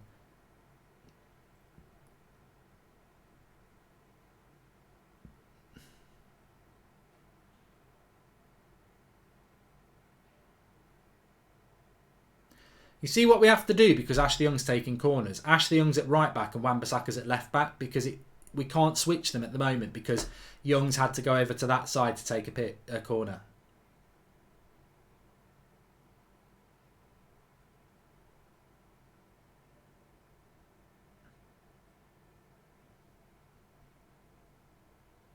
Matic.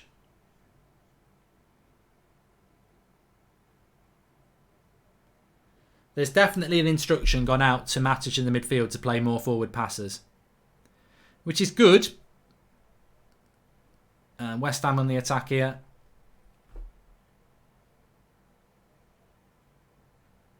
Wan-Bissaka at left back, which is good to see.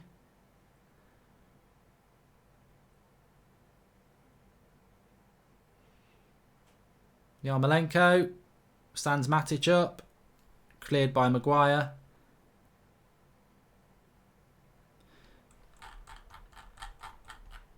Super chat from Red Jedi. Ollie, get up and fix these crap tactics. Well, defensively we look very good. We do look good. I've said that a few times. We've got a corner here. No, Lindelof should get rid of it. Pereira. No, he's lost it.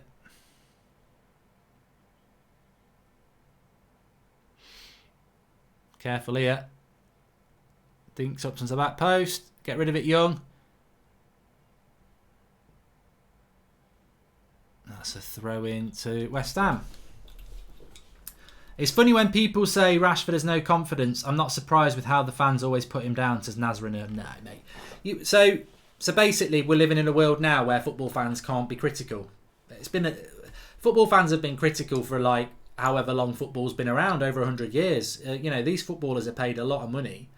If they can't deal with criticism, then they're in the wrong sport, aren't they? They're in the entertainment industry. If you don't perform, you're going to get criticised. Whether that's fans, whether it's the mainstream media, it's just the way it works. Good play by Dan James there. And he's given the foul. Fair play. Why does Ollie just sit on the bench looking like a rabbit in the headlights, says Nick P. Need the bench to be a bit more vocal, I think. Stephen Dowd, do you get as frustrated watching the job Lampard is doing with Mason Mount's development as I do? Why can't Ollie have that influence on our strikers, says Stephen Dowd. He's gone with experience, Ollie, hasn't he? He's gone with the experience today. That's what he wants to do. That's his right. He is the manager of Manchester United Football Club. What I would say is you've got to win the game if you're going to do that. Very stale performance, a star child born.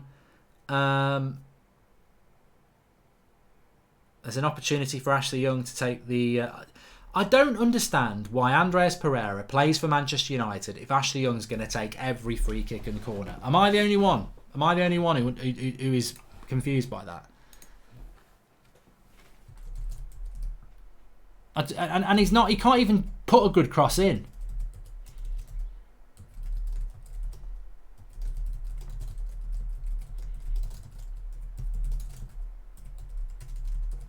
So that was a waste as well.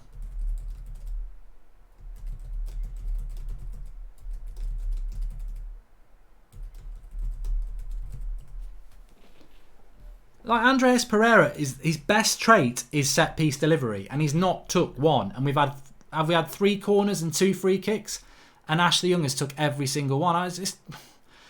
It's basics though. I mean, as a football fan, we should not be picking up on these basic things. Like, we should not be picking up on them. Andreas Pereira is a player that you think, all right, I don't know whether he's good enough, but the one thing he is good at is set piece delivery. And then we haven't used him on one. Madness.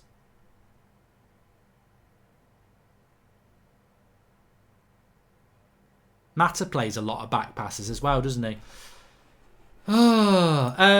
Akshay Sood says, why not play Gomez today? He was the one creative spark on Thursday. Meanwhile, Mata looks like he could get run over by an under-15 players. I'd even given Rojo another chance at left back after the game he had. I think Ashley Young was always going to play today at left back. He's the captain, isn't he?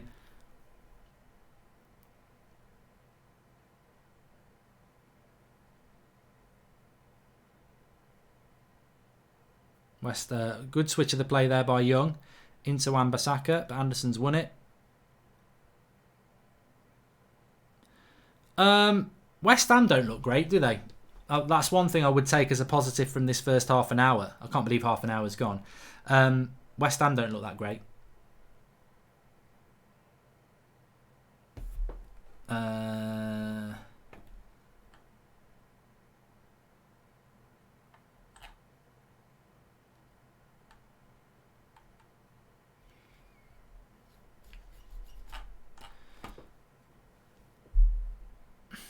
It's West Ham on the ball at the moment. United, everybody behind the ball. Literally everybody behind the ball. So I think West Ham will have to go some to score today. I think that's one of the things that we're going to see this season. It might be very boring, but we are basically just trying to keep clean sheets. Which I didn't actually think that was Ole Gunnar Solskjaer's style of play. But you know what? I've said this before. If his name was Jose Mourinho, people would be outraged. But because he's a club legend, it's like, it's fine. Ollie's at the wheel. But at the end of the day, we basically park the bus and trying to hit teams on the break, which I argued about. I said, all these rival fans were calling us park the bus under Ollie. And I was like, he couldn't get further from the truth. He's not a park the bus manager at all. Because he wasn't when he first came in. But actually, we pretty much are a park the bus team at the moment. We park the bus and then try and hit teams on the break. It's not as boring as it was under Mourinho, but watching us play makes me sleepy, says Chris Joseph, and this match is too boring, says Sadiq. Jose didn't live the club, Ole does, says Angel Senko. Yeah, exactly, you're right. I think it's that love for the club that keeps him above. Mata. No. West Ham have it back. You know what? I've been impressed with Declan Rice. Steady performance from him so far. Just there protecting the back four. I don't think he's as mobile as I would like, though. I mean, I'd much prefer an Ndidi, to be honest with you. But Ndidi isn't English or British, so he won't be coming because we're Brexit, aren't we? We only buy British now at Manchester United. But here is Declan Rice. I don't like Declan Rice's running style. It just feels a little bit slow. But maybe I'm nitpicking. Ashley Bravo says Rashford's attitude is awful. I think Rashford always gives 100%. Whether that 100% is good enough at the moment is up for debate, but I do think he tries. I don't know what Mata's doing there, says Pavan. Mata is awful, says John Johnson. Or John Johnson, sorry, I don't know why I gave you a Joe. Martial's injured. Lingard's on the bench, whoever was asking that. And Daryl Bingham says, why would we want Declan Rice anyway? He's not going to give us anything in relation to goals. Pereira shoots. A corner. Another corner. Can we put Andres Pereira on the corner, please? No.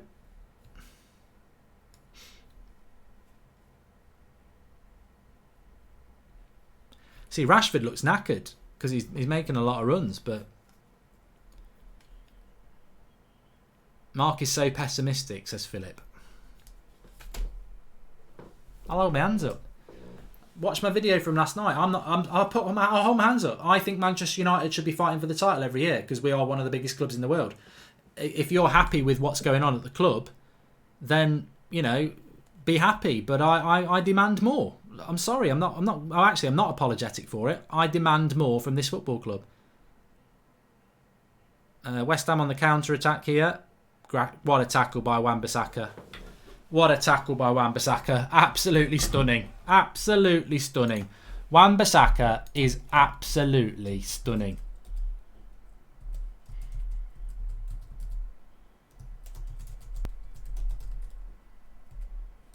What a guy. He's absolute. He's fucking tiny. He's titanium. That was a really dangerous break for West Ham there, and he gets back and makes a recovery tackle.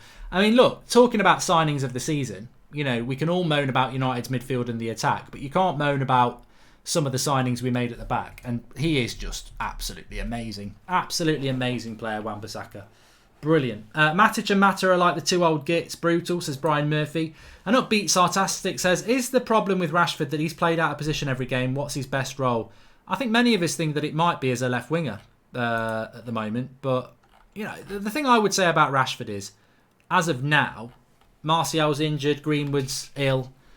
He's actually got to play, hasn't he? Pepperonito says that Ollie's patience with this team is beyond my wisdom. My under 8s have a better touch than Rashford. Waking up at 7 a.m. for this makes me sad. What to do? It's called supporting your team, mate. I know people are bored, but it's called supporting your team through the good and the bad. Just moan about it like me. In relation to Wan-Bissaka, West Ham are on the break, and he looks like he's going to get the cross in, but Wan-Bissaka comes out of nowhere and just gets a recovery slide tackle in. He loves tackling, like he said.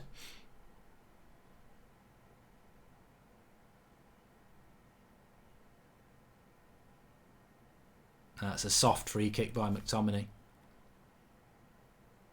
He doesn't need to do that. So a chance for West Ham to put a cross in. Rashford looks injured, says Ross Gallagher.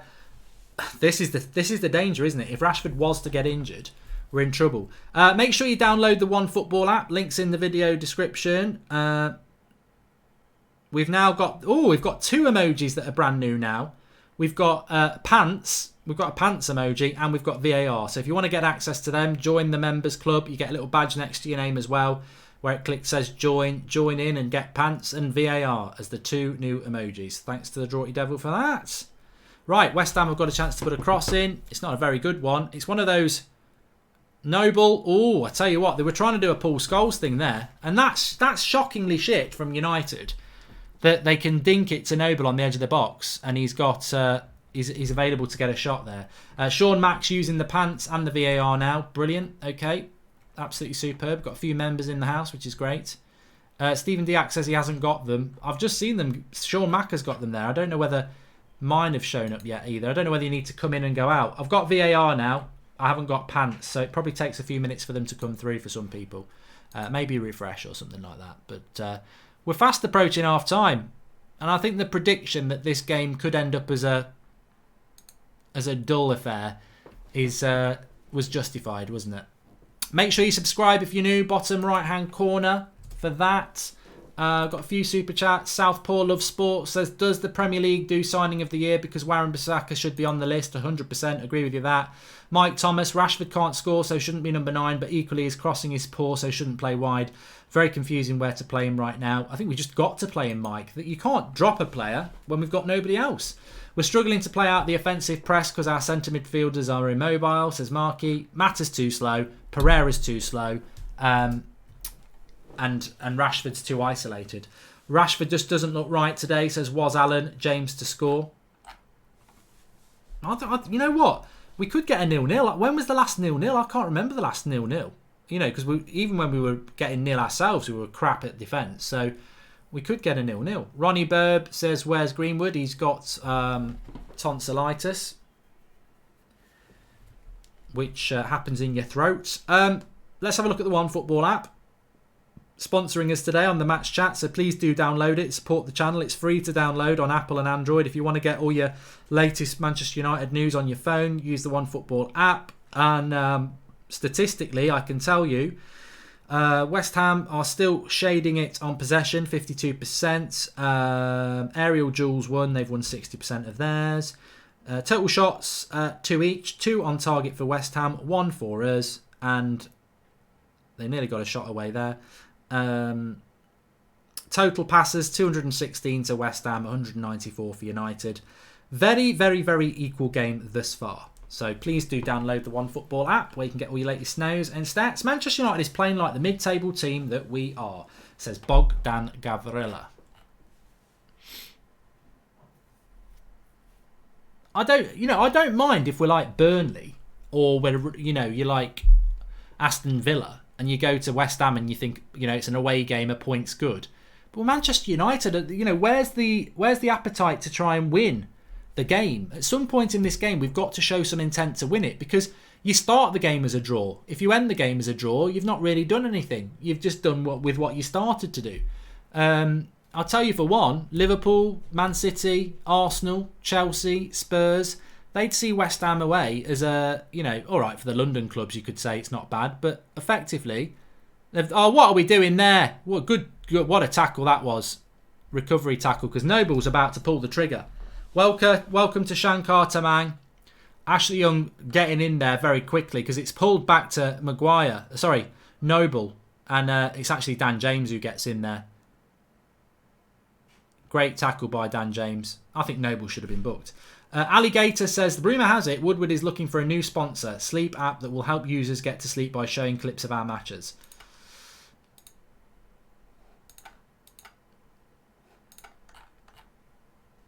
A few people saying, what changes could we make? There's your bench for you to have a quick look.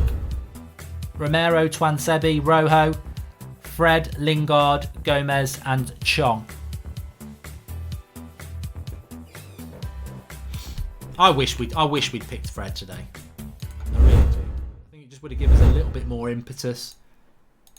JS says Jose Gunnar Solskjaer.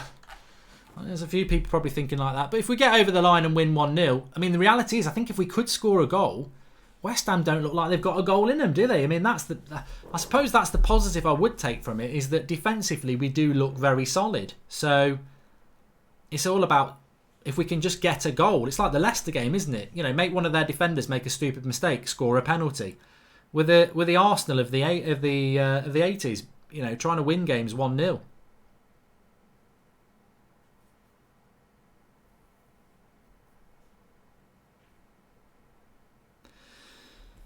$5 minutes to half time. Our coaching has to be questioned. We are very bad, says Chris Joseph. Dan James does quite well there, but Anderson is back to nick it. Cresswell gets it clear. Oh, Matic should not be letting that bounce.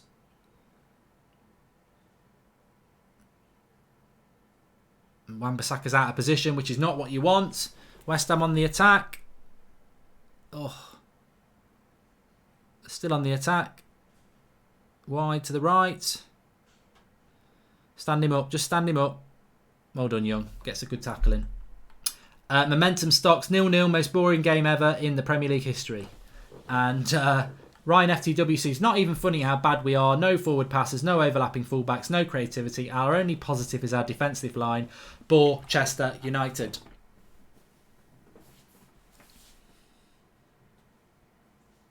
Goal kick. I tell you what, it's not great, is it?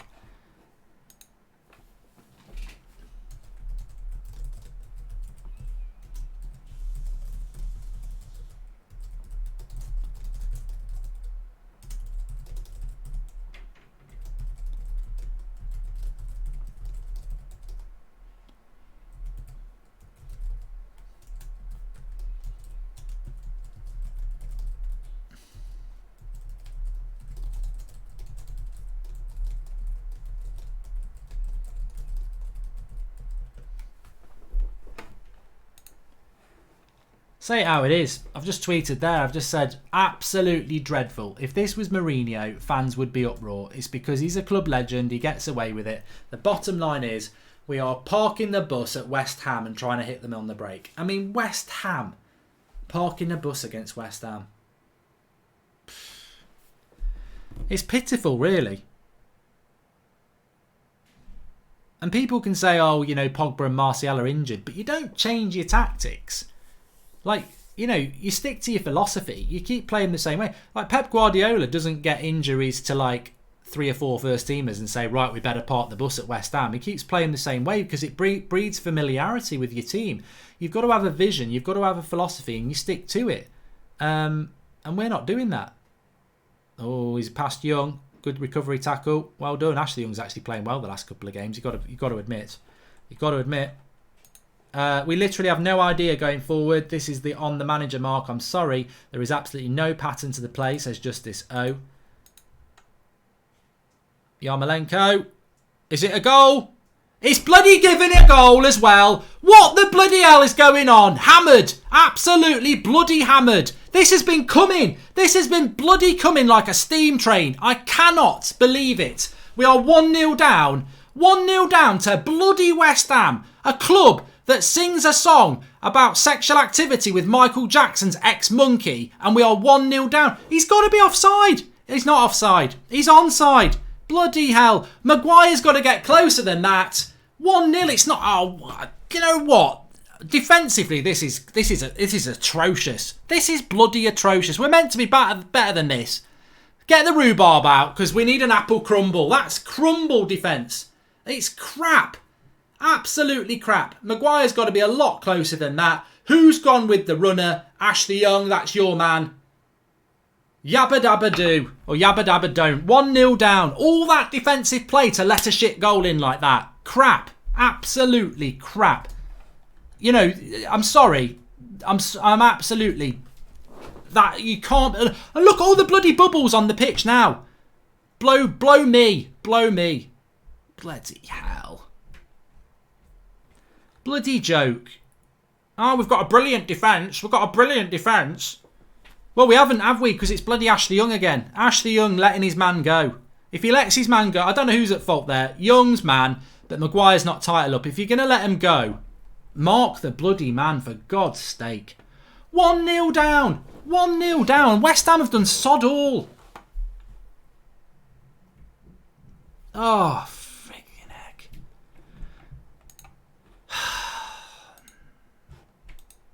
I didn't expect that. That's a big negative. And right now, we need positives to cancel out the negatives. It's just...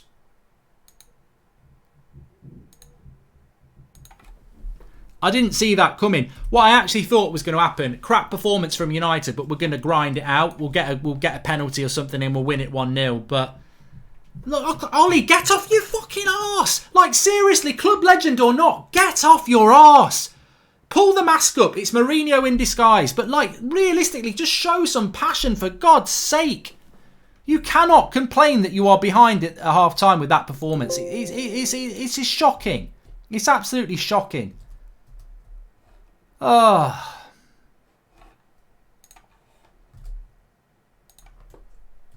I don't even look at the live comments, but it's only what we thought was going to happen. That's half-time. Half-time. Absolutely crap. Crap performance. Crap half. Nothing created. And I'm not a West Ham fan, so I don't have to be defensive of West Ham. I'm not a West Ham fan. I didn't think West Ham were that great, but United to do that. I mean, look, I've got people in the live comments saying Matic is one of our best players. I agree with you, but it shows you exactly the problem, because we all know Matic is crap, and yet he's one of the best players on the pitch. Oh, awful, absolutely dreadful. And what I would say as well is, we all want Ole Gunnar Solskjaer to do well, of course we do. But if you went a year ago, you wouldn't be surprised if you were back in 2018. If there's no different to that performance to what we saw against West Ham last year. Crap on the attack, slow, unimaginative, sitting back, parking the bus, inviting a loss. That's what we're doing. Manu Stu says, every time the old players play Matic, Young, no speed, no stat, no progress. Why can't Ollie see this? We are crap. Every time, we've seen that one. Mark Pelfrey says, this is exactly what happened under Jose. We allow teams to have possession. This is purely tactical and not the players. And Akil Kamal says, absolutely terrible. At least we can't park the bus now, Mark. Ollie needs to get a response from the team now. Yeah, that is a positive. Toxic Rush says, how far we have fallen from glory to boring. You know what? Somebody just said it in the live comments, and I'll never, ever condone this because I just want United to win. But somebody just said there, you know what? That is all we deserve. If you go into a game like that against a team like West Ham and park the bus, you deserve to lose the game. What has become of Manchester United? And I think that's basically what everybody feels, isn't it? A boring half. I can't think of a shot on goal. Matic had a shot on goal. Let's have a look on the OneFootball app. Remember, you can download it for free. Link in the video description. It's on Apple and Android. Let's just have a quick look at the stats. One shot on target for Manchester United, which was basically Nemanja Matic passing it to their keeper from 35 yards. We've had 2 shots in total. Don't remember the second. West Ham have had 3 on target. They're 1 up. They've had 52% possession to ours. And they've made more passes pretty much the same passes, but that is one of the worst halves I've seen United play in a long time. Certainly under Ole Gunnar Solskjaer, it's the worst. We can't complain. The goal itself is, Yarmolenko. Ashley Young's got to be shouting at Maguire there. I don't know whether he shouts at him or not, but it's between Young and Maguire who's responsible. But if you don't create chances, you aren't going to win games of football. And I'm sorry, anybody who is trying to find a positive in that half, I wasn't happy with Matic starting. I wasn't happy with Mata starting. And the reality is, we've looked slow. I mean, is Mata actually playing this game, by the way? I think Matic, actually, I've noticed him playing forward passes, plodding about a bit. He's not been too bad. I just would never have picked him. Mata, invisible. Absolutely invisible. Pereira, not much better. The midfield selection is embarrassing. And, you're just inviting pressure. You're inviting pressure with no pressure at the other end. Eventually, they're going to score, and they did, and it was a crap goal, but it's only what's going to happen. Travis Johnson, players and managers show no passion. Pereira, Rashford, Mata offered nothing. Where is the pride in that badge? Embarrassing to be a United fan. And Metal Music Review says Fred should have started. I agree. There is so much wrong with the slow pace of this. Started decent enough, but why is Matic playing like McTominay? Get him off. I agree with you on that. I agree with you on that one. And Glenny X Nobby says, I'm close to being Mr. Bean out. I see no difference from last year's performance against West Ham, but we're building and be patient. But no. This is what I was on about last night. This is exactly what I was on about last night. Why is the word patient being thrown out by ex-Manchester United players, by the media, by United fans? Why is patience being thrown out? I said this before the game started. Patience is all well and good if the end product is something you want to see. If Ole Gunnar Solskjaer is an artist and he's drawing Kate Winslet naked from prime Titanic days and you see the first bit of boob and you think, right, I'm going to be patient and wait and see the end product, all well and good, because we know the vision is beautiful, right? So we're going to be patient. We're going to wait for the photos. We want to see the whole lot, the birthday suit. But reality is, if the painting started and it's Fellaini naked, you're like, I ain't waiting around for that. It's disgusting. It makes me feel sick. Patience is a word that's being thrown around Manchester United at the moment, like we have to sign up to it because you're not a fan if you're not patient. It's idiocy. Patience is only important. It's like waiting for Christmas if you're getting a PlayStation 4. Oh, I'll be patient. But you're not going to be bloody patient if you're going to get a bag of coal. Like, you're just going to moan and say, shove your coal in the fire and burn it, which is actually a good use of coal. But the reality is, I can't be bothered with patience. Patience doesn't matter if you're picking a crap team with crap tactics. The writing's on the wall already. It's going to be a crap future. Without Pogba, the through ball to Rashi, Man United are out of ideas, says Kaya Boo. The team is more defensive than any other Manchester United manager. Ahmed says, we have limited resources, but Ollie is picking an optional lineup. Look, I totally agree with that, Ahmed.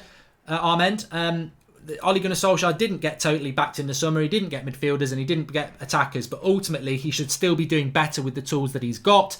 Varun Chanda says, Fred could have started. Why on earth is Matic starting? Rashford is having a horrible run. Ollie is not using his brains. Mata is old too and terrible. I think Mata's been the worst player on the pitch. You can talk about Matic, you can talk about Rashford, you can talk about Pereira. He's the worst player on the pitch. Spencer Chalk says, how can we expect to score when Rashford is the only player who's in their half on the break and even he doesn't make the runs? PMV Patrick says, most exciting moment of the half was a Wan-Bissaka recovery tackle. Exactly, I agree. Dazu W, West Ham goal started from us not pressing. Their defence, Mata and Rashford walking while they pass the ball about their back four. What happened to pressing? Yeah, we aren't pressing anymore, and we're certainly not in pressing. If Ollie won't trust the youth to start at 0-0, he won't trust them when we are losing. Why are they even on the bench, says Akil Kamal. And Udit Bhatnagar says, since minute 30, we've been pushed back defensively. The box, midfield, 5 yards in front of the box. Rashford at 20 yards from box clearing only to give them back. There's been times, mate, where we've had every United player well behind the ball in our own half. And that in itself isn't acceptable. And also, let's be honest, West Ham did knock on the door a couple of times. There was a couple of occasions where they knocked it to the edge of the box. There was a last-ditch tackle from Dan James. It's been coming. That goal has been coming. And I don't mind chances going to the opposition. That's football. Of course it is. I don't mind that. But what I do mind is that we have not created anything ourselves. To create nothing is ourselves. Is good. Is not good. And that's where the problems have occurred. Hopefully we can get Paul on. Paul, can you hear me? Yes, mate. Yeah, I can. What were your thoughts, mate? I don't even know what to say, Mark. To be honest, are you Jose in disguise? That's what I'd probably say. Yeah, it looks like we were playing for a 0-0, or to try and. Well, we spoke about it before the game. Well, the only way we're winning that game is clean sheet and a penalty or something like that, or a bit of luck on the break. To go with that approach at West Ham is just wrong. He may as well resign tomorrow. I know we've got injuries. I know he wasn't backed in the summer, but you should still have a team and a philosophy to go and play a game of football against West Ham. To come to West Ham and to park the bus and try and nick a result, you're not the right man, are you, really? He's got to go back to that first 3 months or he's going to be out of a job soon. Yeah, but people figured him out after that. First 3 months, Mark's gone. That's not going to win games. That first 3 months, people thought Ollie was vulnerable. They attacked United and we picked him off. And then people clued up and stopped playing that way. And Ollie's completely lost. So if we go back to those first 3 months, then it won't. I don't think it will change anything. All right, Pogba playing number 10, but what's he got around him? I made notes because I knew I was going to be on at half time. I can't even be bothered to read them out because all it says is no this, no that, no nothing. We've got no overlaps. We're predictable. Where's our press? Where's the press? I thought we were a pressing team. I thought Ollie's revolution started from the press up front energy. Do you know what summed up this half for me? Do you remember that throw-in, which we pulled Aaron Wan-Bissaka 45 yards to take, and it took 30 seconds to get going again? Yeah. That sums up our entire performance. That disgusted me. If anyone didn't see that, we had a throw in. Matic was right next to it. He plods to the midfield, and we wait like 30 seconds for Wan-Bissaka to come over and say it. I mean, Brian Murphy says even Roy Keane's ripping into them at half time. I'm just going to go through some of the live chats, super chats as well, Paul. Can you see the Ollie touch? It could be Mourinho. Wrong lineup, no strategy, no speed, no creativity. Ollie needs to do better. That's from Clement Rubby. Manu Expedith says revenue has been up every single year since 2011. I bet the Glazers are not going anywhere. I said that. Ewan Noack says playing football is an afterthought with this bunch. The culture of our club has gone. We need real men, real leaders in the squad and in charge. Twisted8725 says week in, week out, our bad performances, bad tactics, bad team selections, all we get from Ollie is excuses, no accountability, manager and coaching staff to blame. And Gunnar Station says, hey Mark, fan of you in the show, at what point do you become Ollie out or to shambles? I'm going to ask you that, Paul, get ready. And our coaching staff seems to be adhere to Mourinho's philosophy. Maybe they've swayed Ollie.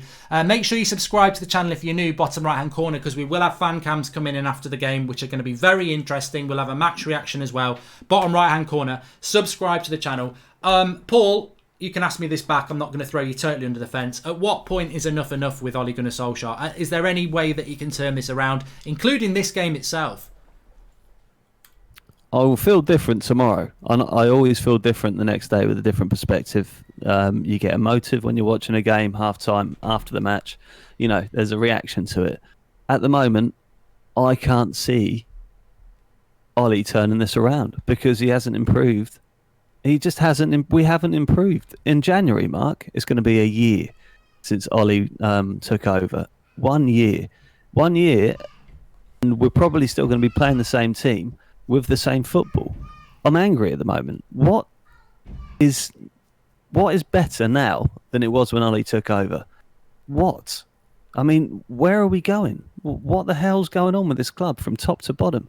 When you say something's going to fix this team, who would you put in the starting lineup to change the style of play that we have? Gomez? Is he gonna suddenly transform the entire lethargy of this team?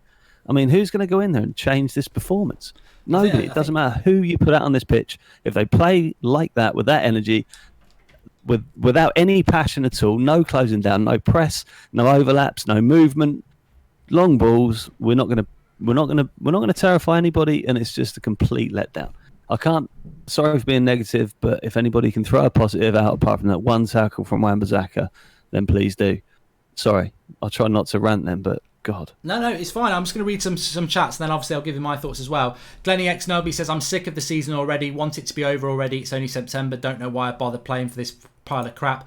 I think that's the sad thing, isn't it? That we're at the start, it's still the start of the season and we're fucked. Nolan Plol says, players have no cohesion. Lindelof was waiting and asking where to pass. I don't think there was a single one-touch pass except Matic doing it forward. Ashray Krishnaraji says Ollie is going to be itching to bring Lingard on. Can see that. We need Fred and Gomez on as well. Crick MUFC, Ollie needs to do more. 0 chances created. No speed of pass. No pressing the ball. No urgency in general. It's just not good enough.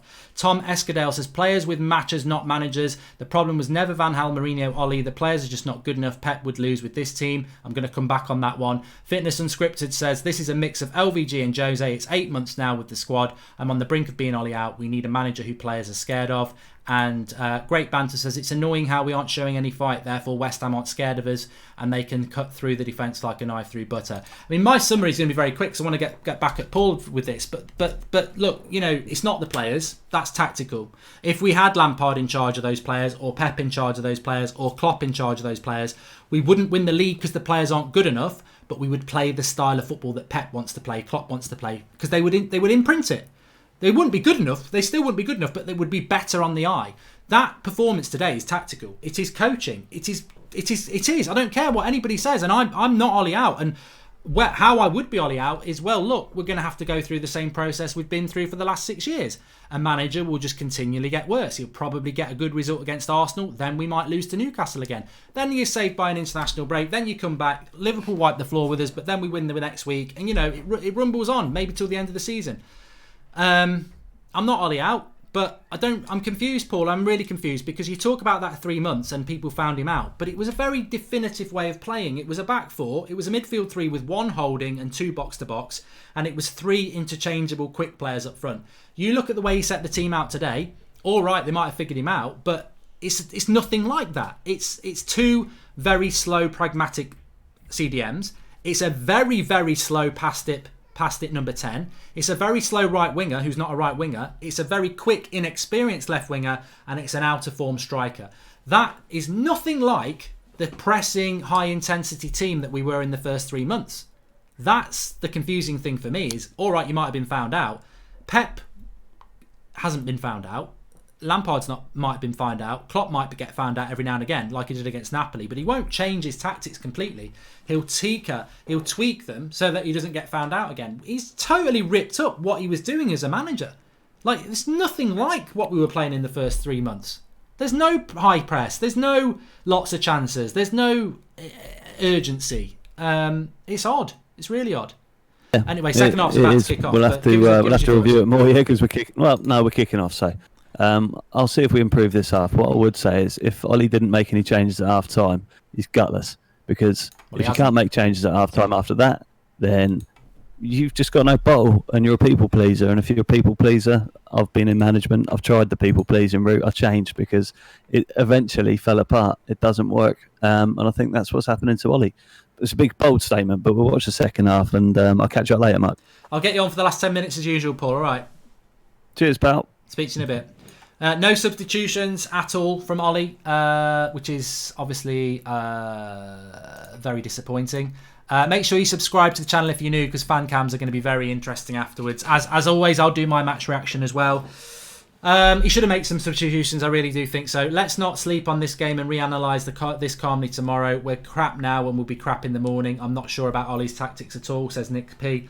Seems to be going backwards. And to be fair, watch the replay, not Young's man, says Cobb Ross Aikins. Fair enough. As I said, it's one of the two. I'm not going to go in on Young because everyone doesn't like Young.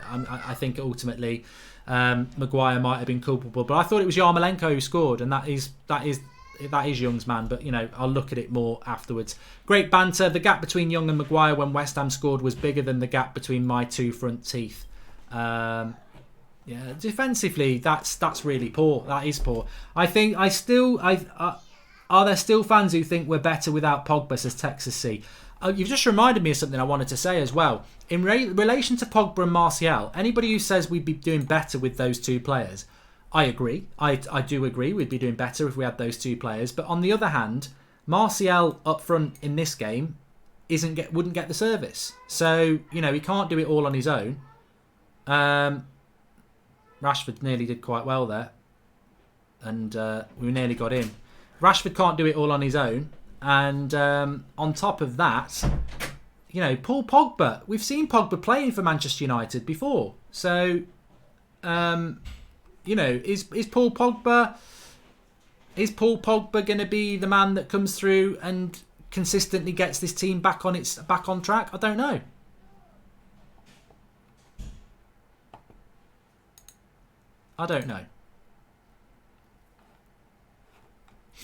Disappointing.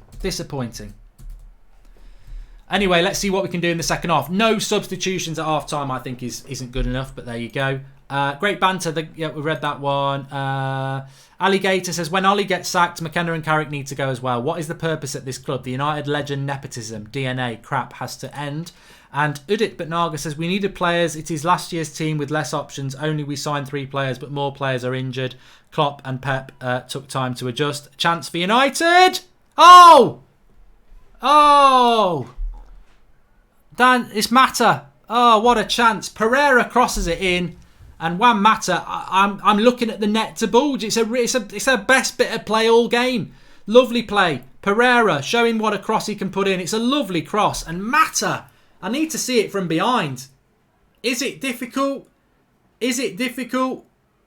Oh, you couldn't finish your dinner, Juan. That ain't difficult. That's a terrible miss. If that's Rashford, we're ranting. Oh, get him off. Crap. Why would you have... who would you have as manager next, says Gunner Station? I think it's irrelevant to say that, to be honest. I always liked the look of Laurent Blanc, but he's a bit left field. Ollie couldn't even manage DTFC. Tactics are as thick as the Pratt in the Hats interview, says Khalil Silhu. We've started off the second half well. We should be 1-1 up. We should be 1-1. Yarmolenko. De Gea's got it. Kieran Linder says, ever since Ed Woodward had taken over, the club has been on a downhill spiral. Are the past transfers starting to take toll and contributing to the current situation at the club? Yeah, we've not been good. We've not been good in the time that Ed Woodward has been here, actually. You're right. Please subscribe if you're new. Bottom right-hand corner. Get involved with the channel and community. This game is actually stretched a bit at the moment. Which is good for us that it's opened up a bit. Somebody just said there that Laurent Blanc would be worse than Moyes. Look, mate, I don't profess to have the answers. I'm not paid to have the answers. If I was, I'd research it a little bit more. I'm not actually thinking at the moment about replacing Ole Gunnar Solskjaer, to be honest with you. So I don't have loads and loads of answers. But there are good managers out there. Dan James on a run. Mata. Why are you shooting from there, Mata? Why is he shooting from there? Mata should have scored that. Aaron Potter says Mata's normally good in front of goal. He should have scored that. Dave Tapgun says, we get Ollie out. Which coach would want to come to a Europa League sacking club? Also, Ollie mixes the old players with the new. Sadie has crap players. Thanks for the contribution from Zayn Miasi. Ollie out, Tuchel in, says Frederick Rogers.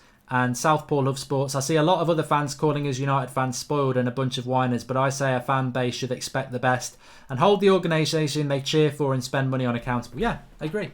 I don't really give it. I couldn't give two hoots what a Liverpool or a Man City or an Arsenal or a Stoke or whatever fan says about us being spoiled. At the end of the day, your house is your house, and your expectations within your house are your expectations. I don't care what everybody else's house expectations are. Manchester United have huge revenues. We're a huge club, and I demand better. That's my expectations. I demand better. If people disagree with that, that's up to them. Pumpkin spice latte. That miss is bad, but Mata was the only one making a run. Where is the run from Rashford? Yeah, you're going to miss chances, aren't you? United have at least started the half better than, this first 6 minutes has been better than that first 45. Let's not have it any way. I've legit got blood pressure problems watching us, says Pradney Wadke. Look after your health, mate. Don't let it get you ill.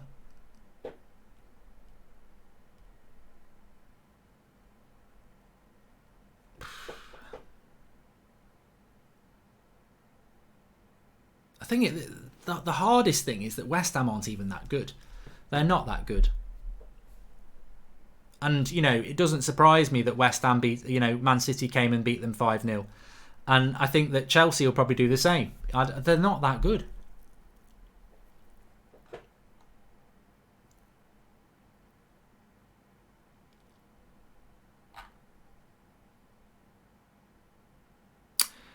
Please subscribe to the channel if you're new, bottom right hand corner.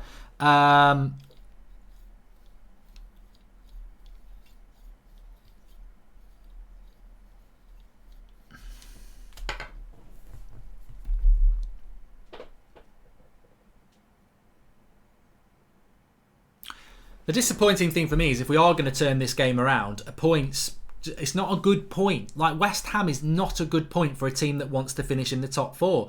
It's a good point for a mid-table side. It's not good enough. We've got to win. From Zlatan to Trashford, from Ferrari to Fiat, says I love this game. Harsh.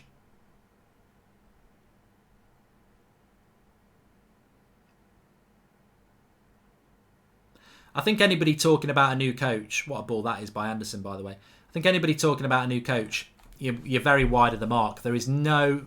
I can't see a scenario where they'd even think about sacking him this season, even if we're in the bottom half. Could have been a handball there. Where the hell is Gomez? Get him on, says Matt Rush. Cross came in. It did hit Young on the arm. No, it didn't. It hit his chest. Corner to West Ham anyway. Wan-Bissaka's ban average. Yeah, right. Wan-Bissaka's not put a foot wrong. That was a good corner, that. Well cleared. And they'll get another cross in here. Rashford getting down there. Goal kick. If Ollie got sacked, we should get Julian Nagelsmann, says Phil Mitchell. Look, I don't think, in all seriousness, I don't think Ole Gunnar Solskjaer being sacked is the way to go anyway. I don't think it is, for many reasons.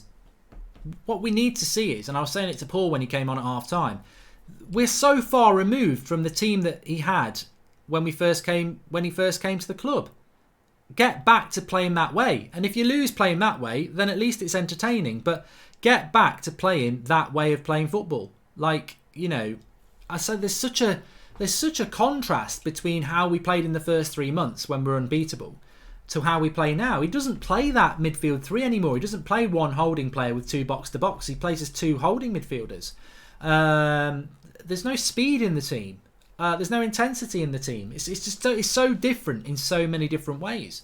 And that's what I want to see. I wouldn't want Ole Gunnar Solskjaer to be sacked without us trying to play that way again anyway. I just want us to see us go back to how we were trying to play in the first 3 months.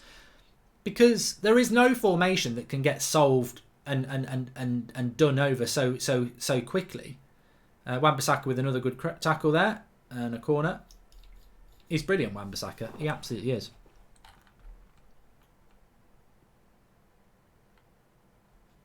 Dude Mug, we do miss Ander Herrera. I'd agree with you on that one. Do we miss Lukaku? Probably at the moment because Rashford's so bad, but I do think selling him was the right thing to do. Oh, God.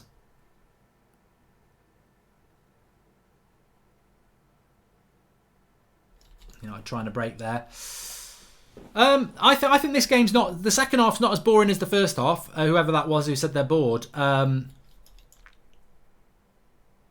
Palace are beating Wolves. I predicted that. He was meant to bring back the Man United playing style, says Callum Sangster. I think that's exactly what sort of irritates me. The playing style is not that of a Manchester United football club.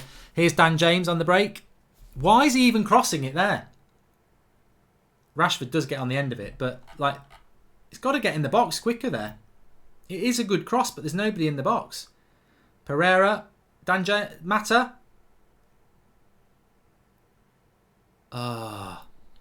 Nearly McTominay.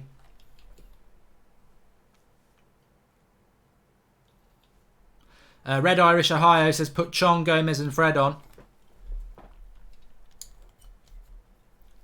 Well, to be fair, he didn't make any substitutions at half-time. Paul said that was weak. I suppose you could flip it the other way and say he's given them players the riot act and said, look, go out there and you've got 15 minutes to show me what you've got. And we have been a little bit better from the first half, but it's hard not to be, if that makes any sense. Ollie's now off the bench. Good. We want to see a bit of this.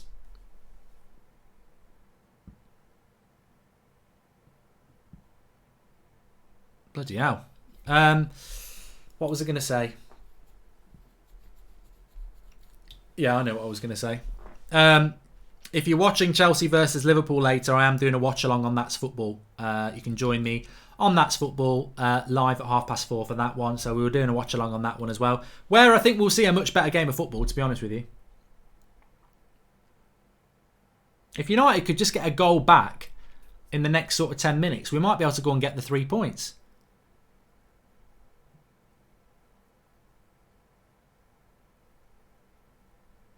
But I just think a point's a bad result. We haven't even got a point yet. You know what I mean. You know what my point is. We should be winning this game, is what I'm trying to say. And if we're going to do that, we've got to score quick. I mean, Declan Rice just stepping away from Mata like he's not there then.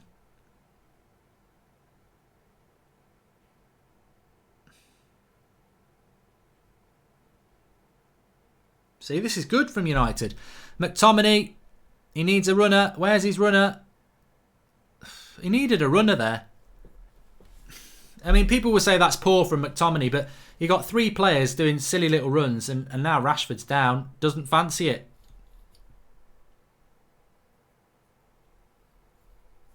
Dear, dear, dear. This is what happens when you overplay him. Rashford down injured now.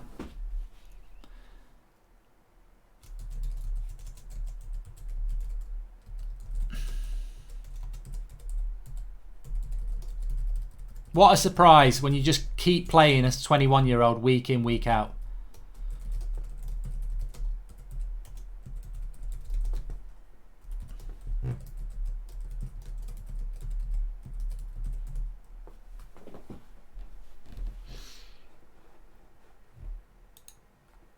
And to be honest with you, there's probably a part of Rashford's psyche there that thinks, I don't want this.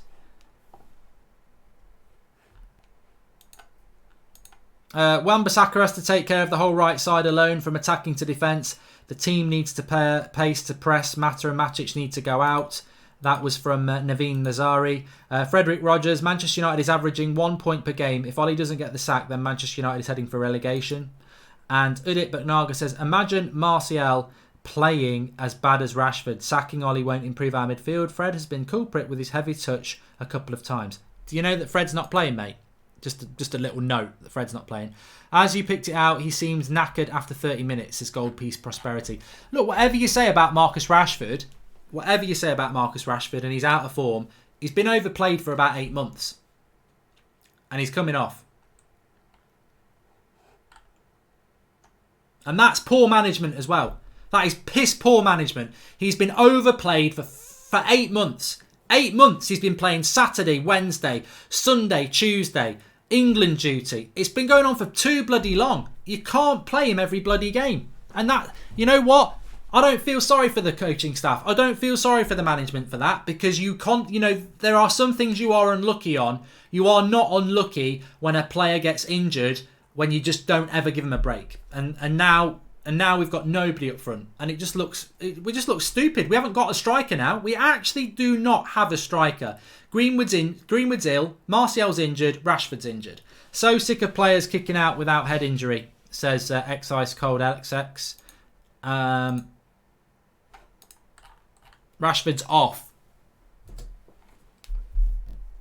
So Lingard's playing up front. He might score. He might bloody score. Still needs a rest, says Charlie Crane. Well, he'll get a rest now, won't he? It annoys me because, yet again, it's not, you know, we're not paid loads of money to be coaches, fitness experts, managers, whatever. But I know loads of people have said what I've been saying for the last few weeks.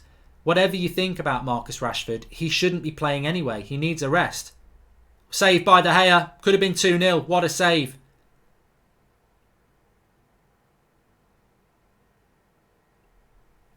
Bloody hell.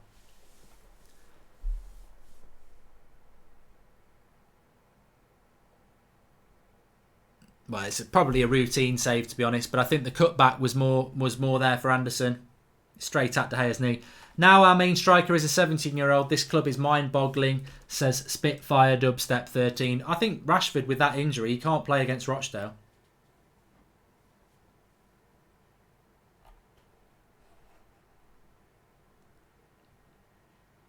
Make sure you subscribe if you're new. Bottom right hand corner, fan cams, match reactions will be coming up after this. They're going to be very interesting indeed. To be fair, our fan cams have not, even when we beat Astana and we beat Leicester, they were very honest. They said, well, it's a good win, but it's a crap performance. So it's going to be very interesting to see what the travelling fans have got to say. Dan James, that's a goal kick. That's a goal kick.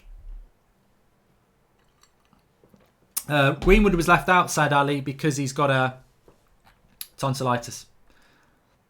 Momentum Stock says there's no way we're scoring 2.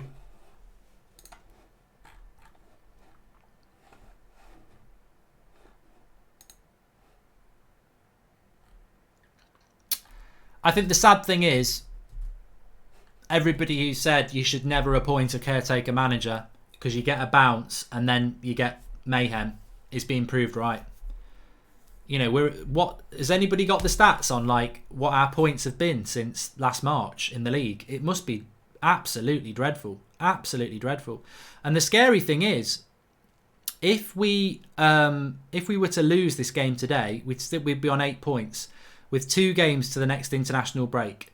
At the same international break last year, Jose Mourinho had 13 points, which means to just have 1 point that Mourinho had, we'd have to beat Arsenal and Newcastle. We're not in a good position, everybody. We're not in a very good position. But people seem to want to bury their head in the sand.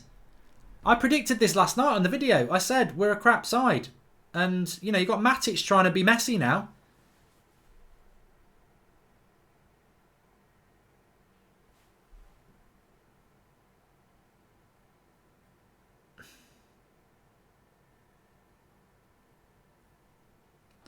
We need Wenger, so experienced would help us, says Billy Miller. What, in the midfield? I'm not Ollie out, momentum stocks. No, I'm not Ollie out. You know what? What I'm frustrated about is the football club in general. It's the piss poor management from top to bottom in the club. And I did say, whatever happens with Ollie, and I hope he still can be successful. I know that sounds ridiculous at this point, but I hope he can still be successful.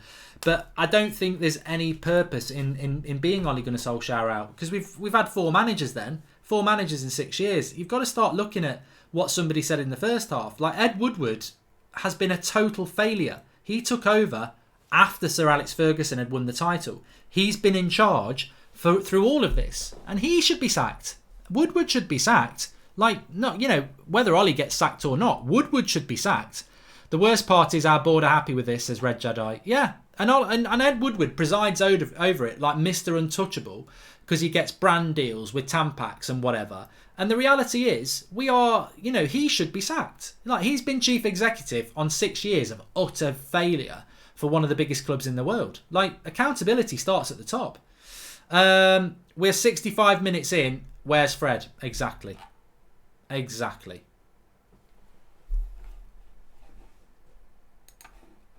fact, I'm going to tweet that out.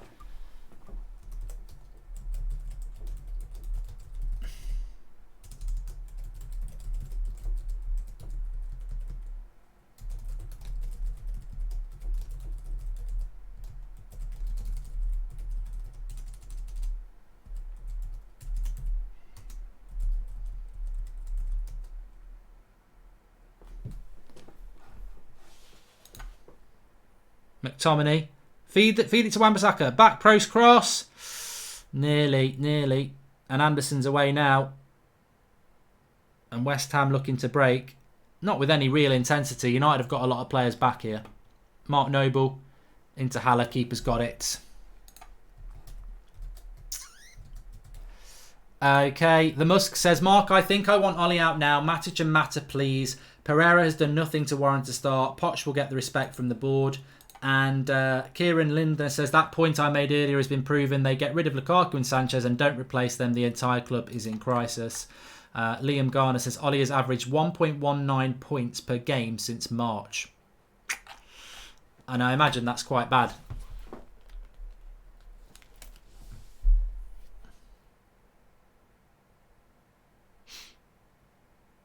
I still can see us getting a goal. But it's not good enough. I mean, if you'd imagine if we'd come here and played with a bit of intent and played well, I think we would have won the game. We've just been so poor. Ryan Waldron, 3 para. Ollie just ain't got enough. His team selection ain't great and his sub changes are shocking. Pochettino in. What was that one about there? I'd quite like to look at that one. You can't beat Ollie in tactically inept. Still no Fred or Gomez, says Tors Hammer. Oh. We've got a corner? Yeah. Corner for United. McTominay trying to put a cross in, and I think he sort of goes near post, so the keeper palms it out. Yeah. Maybe Ed went too much hopeful, thinking pre-season matches were going to define the season, making our squad thin as bread. I hope we get Delo on the right wing, says Udit but Naga. Young on a corner again. Maguire wins the corner. Maguire! Oh, what a save! Oh, bloody hell! That should have been a goal. That should have been a goal. How does he miss it? He wins the knockdown. The second ball falls to him. Oh, you got to score that, mate. Another corner. Ollie, get your kit on and score the goal, says Jacob Hurley. Probably be the best choice as a striker, actually. Young on corners again. I don't understand why Young's on corners. Well, you know what? For how bad we've been, you know what Ollie's going to say at full time. Oh, we should have won the game. Mata missed an open goal and so did Maguire. Tamtac should be a sponsor. We're a bloody mess, says Dan O'Keefe. Yeah, I've missed the joke there, haven't I? Look how good Wan-Bissaka is defensively, though. No one gets past him. He's such a valuable player in that position. But they've just bypassed our midfield here. They've got people queuing up. Dan James having to run back. Yeah. Matic and Mata look dead on their feet and they're still on the pitch. Goal kick. Man City scored 8 goals, same as we did in 5 or 6. This is Rojit Pradnan. And Billy Miller says, we need Wenger. He's so experienced in the Premier League, would help our youngsters so much, would eventually have us back in for the league. Hey, are you on the drink early? Akil Kamal says, I'm still Ollie in, but he never makes subs. He doesn't seem to adapt to games as they unfold. What's your take on that? I know. I mean, like, how blind do you have to be to see that Mata needs to come off?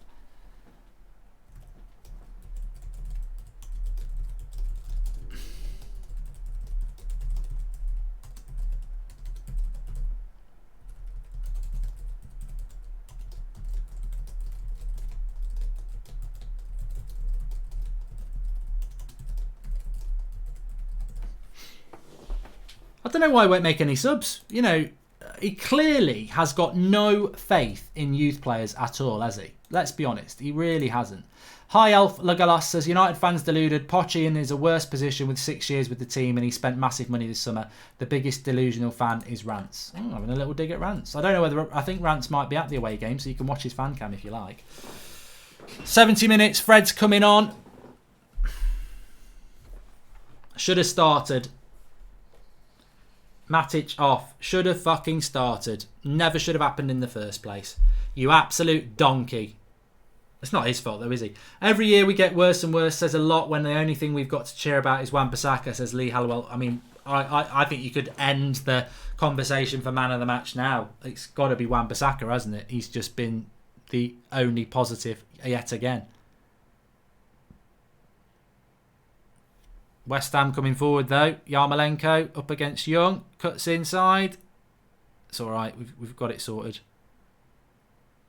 See, what Fred will do is he'll get us on the front foot a bit, which I think is very important. I don't think Matic had a terrible game, but he will get us on the front foot, Fred, because he's quicker. And... ooh... Jack Wilkshire's on. As a Chelsea fan, I'm loving this, says Emmanuel Mustafa. Well, I'll tell you what, Emmanuel, join me on That's Football for Chelsea versus Liverpool, because it might get reversed. I think Liverpool are going to beat you, to be honest. Shrezher says, this channel is like therapy to me.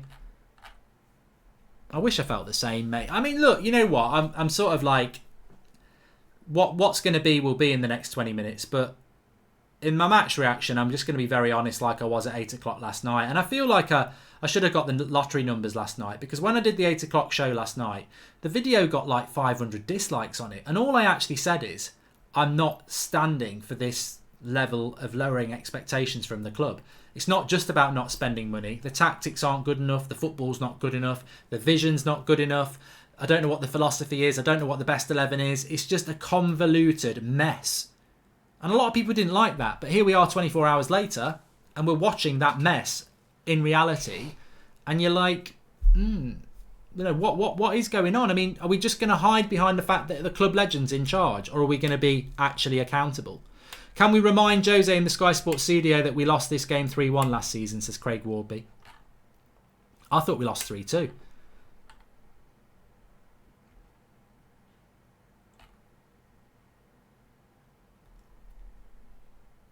You know what though? If we get a point from this game, it will be treated as a really good result, and that's that's football, isn't it? It clouds the judgment on bad performances, and you know, United could well get a point from this game. We've had a good couple of chances.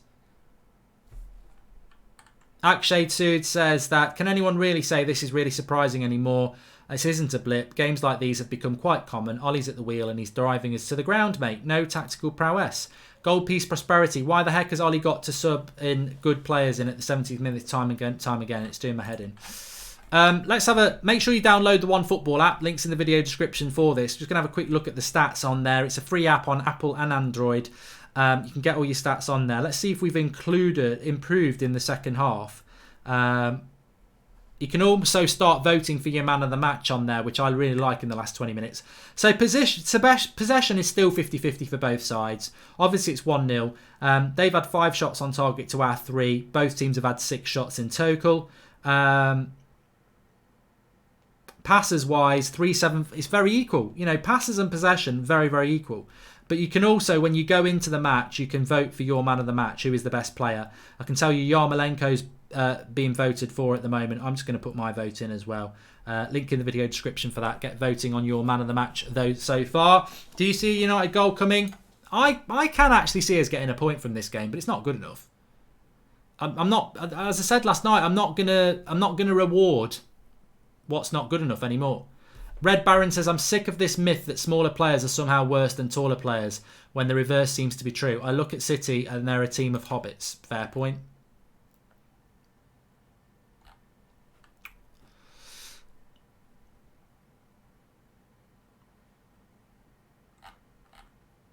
We just don't, yeah.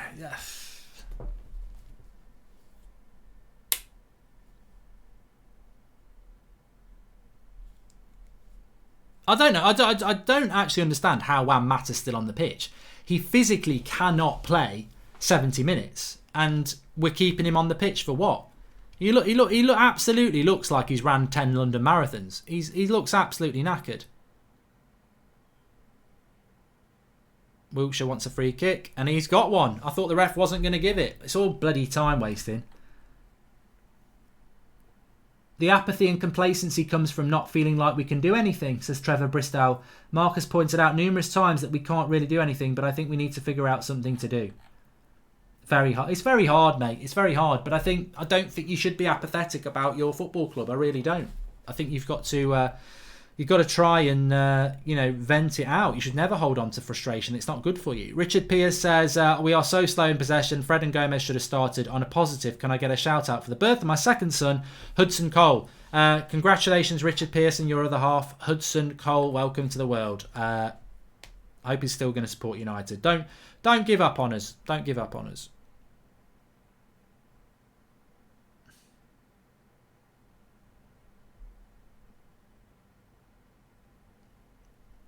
Please do subscribe to the channel if you're new. Bottom right hand corner. I'll just shout that out as well while we're waiting for this. We've got fan cams coming up after the game. We're live at 8 o'clock every night. We've got call-ins, we've got previews, match reactions, watch-alongs, the whole lot. So please do subscribe if you're new. Bottom right hand corner. My match reaction will be straight after this. I've got some notes. Free kick here, over the bar. He hit it well, but it was always going over the bar. I think it was Cresswell. Still 1-0. I wish it was 0-0. Richard Pierce, I've read that one. Okay, Ollie's training regime is also not good enough. Yeah. Where's all this energy? Where's this high intensity energy that when Ollie gets the summer, we're gonna be so much better? I've not noticed anything different. At this rate, I'll take the pie back to score goals. We need Gomez on now, says Spartan and Jones, and you've got Jack Wilshere running the midfield at the moment. I mean, Jack Wilshere.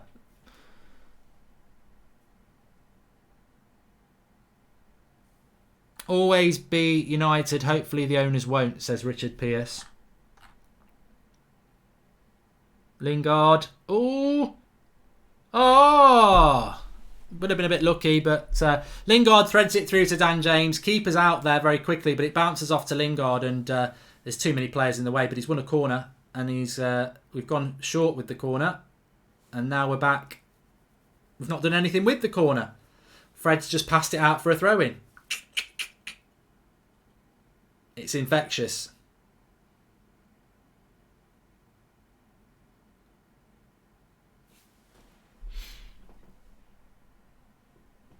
Keeper was always getting that ahead of Dan James. I can't believe he's not brought Mata off for Gomez. It just shows you. It just shows you exactly what the issue is, isn't it?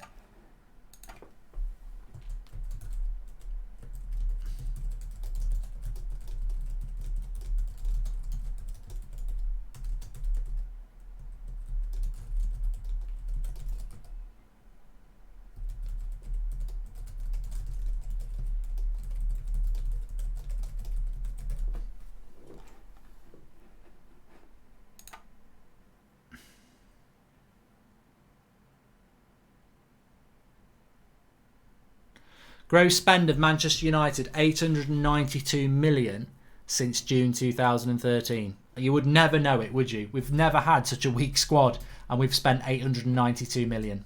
Scary thoughts. Ian Hart says, Ollie has got it wrong on tactics again. Bottled it with experience. I'm losing patience. Where is Gomez? Fair point. Vin Burra says, there's not one manager out there that can fix United as long as those fat Yanks own the club. They're destroying the club I and many others have loved all my life. I agree with that, but it's not the only reason, is it?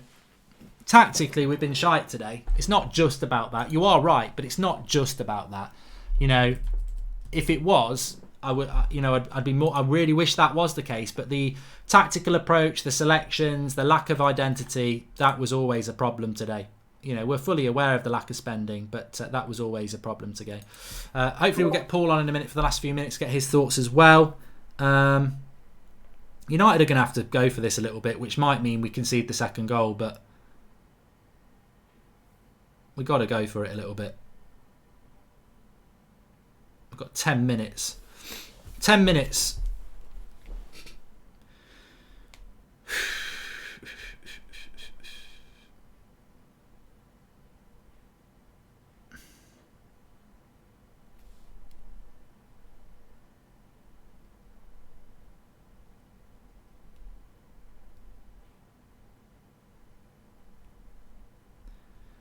Come on.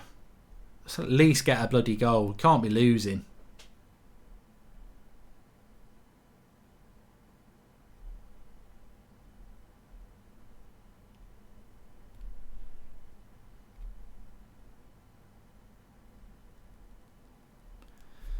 What do we got?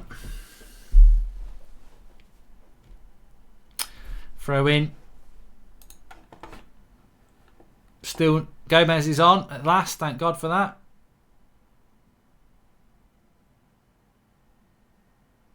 Gomez for Mata. About bloody time.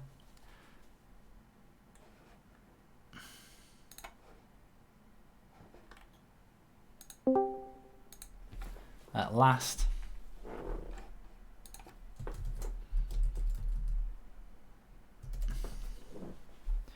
Paul, can you hear me? I thought he was there. I thought I could hear him. Hello, mate. You all right? Yeah, well, no. I don't think anybody's actually all right. There's 10 minutes to go, 1-0 down to West Ham.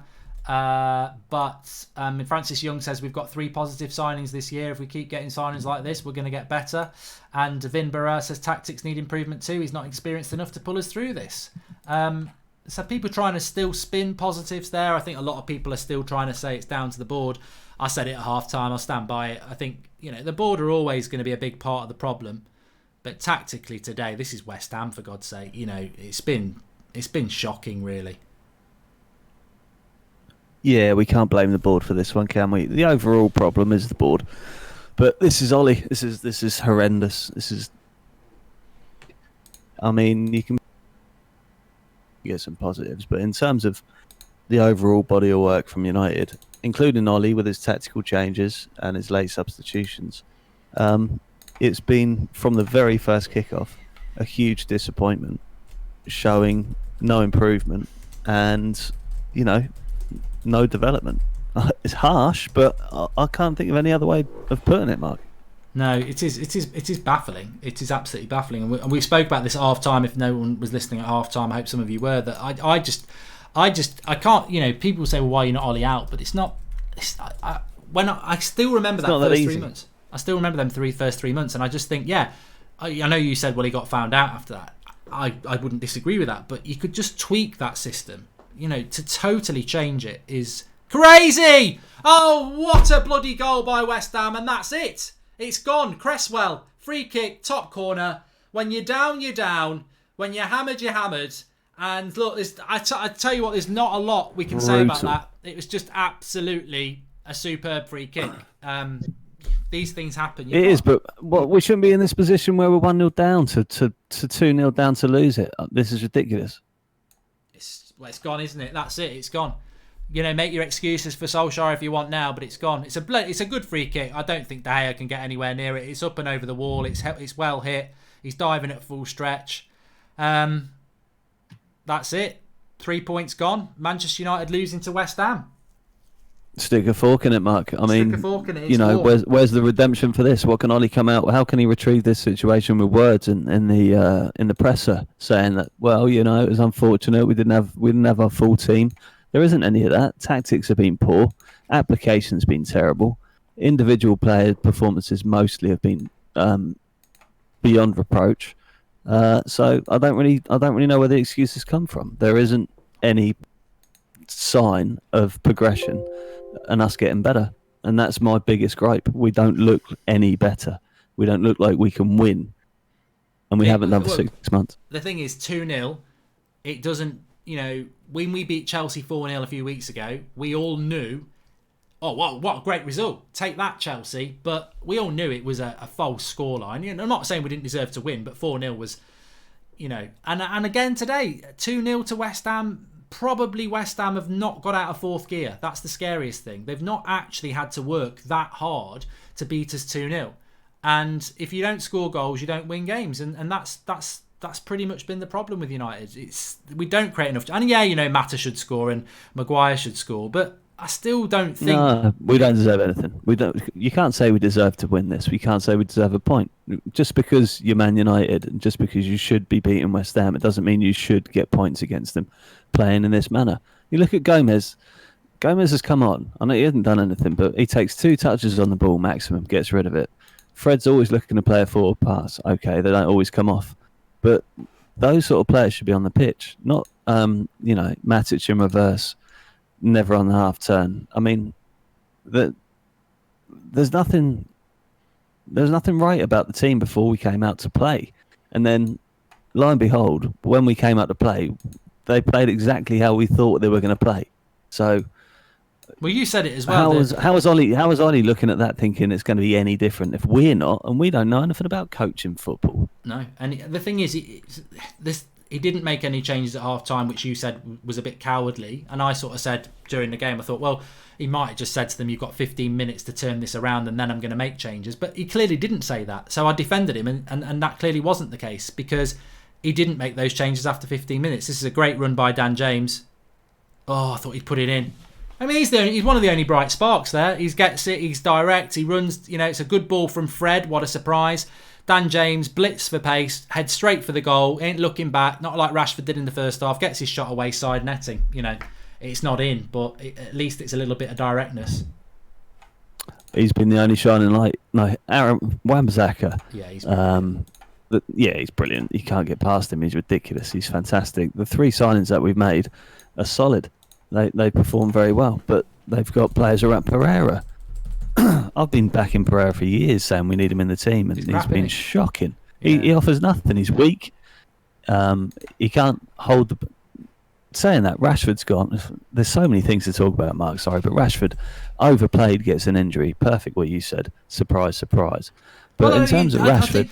I've just got to do some super chats and then we'll come back to that. But the whole thing is, let me just have a read what people are saying. I just wish Ollie was good enough, but these boots seem too big for him. That's a very fair comment from Jenks, to be honest. And Udit says, Ed might even sell Old Trafford grass to make more money for the board. I don't see United's soul. I don't see a comeback and a free kick. Why can't United score? Ketil Helsen says, hope this is the turning point. Hopefully Mata and Matic out and some new players in January, and we need a new striker alone SAP. And we look like a relegation team without Pogba. Well, if you're averaging 1 point a game since March, you are a relegation team, Paul. But also, Rashford, whatever people say about his form, we've been talking about this for a while. He plays every minute of every game, and he's 21. He's going to get injured. Zachary Purvis says, our coaching doesn't have a clue. Our board only cares about money. Our players, for the most part, have no passion. Where is the movement? Pereira needs to play as a number 10, not as a right winger. And Mata is a joke. You can't argue with a lot of these things, but people will argue with it because they'll go, well, you're only a fan. I'm sorry. I've been saying this for 6 years. The only logical, common sense argument that comes out of Manchester United over the last 6 years has actually come from fans. Because what's coming from everything within the club is just bafflingly shite. The pundits who are on Man United's books, and pundits in general, they're not paid to rock the boat. If they do rock the boat, they don't come back. That's the thing about punditry.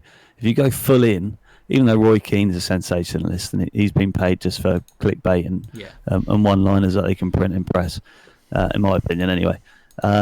they have to stay neutral. That's what they're paid to do. They don't get told to go on there and rant, so they have to stay neutral. There's a certain neutrality they need to keep their job. We don't. We can say it how it is and how we see it. And if we say it how it is and how we see it, then I don't know why people are negative towards that. If you are denying the fact of certain things happening at this club and you should just support the club and all the players, all the manager, just because they're Man United, you're kind of an enabler in terms of letting this go on as long as it possibly can before it completely falls apart. And that's that's the bigger picture. Again, smaller picture, today's game, we didn't try hard enough. That's basically a lot what it boils down to. There was no energy to win. There was no enthusiasm to get the result. And funnily enough, 5 minutes towards the end, we start to play. That's very familiar. It is, and we might get a goal back here. Wan-Bissaka, no, we won't. I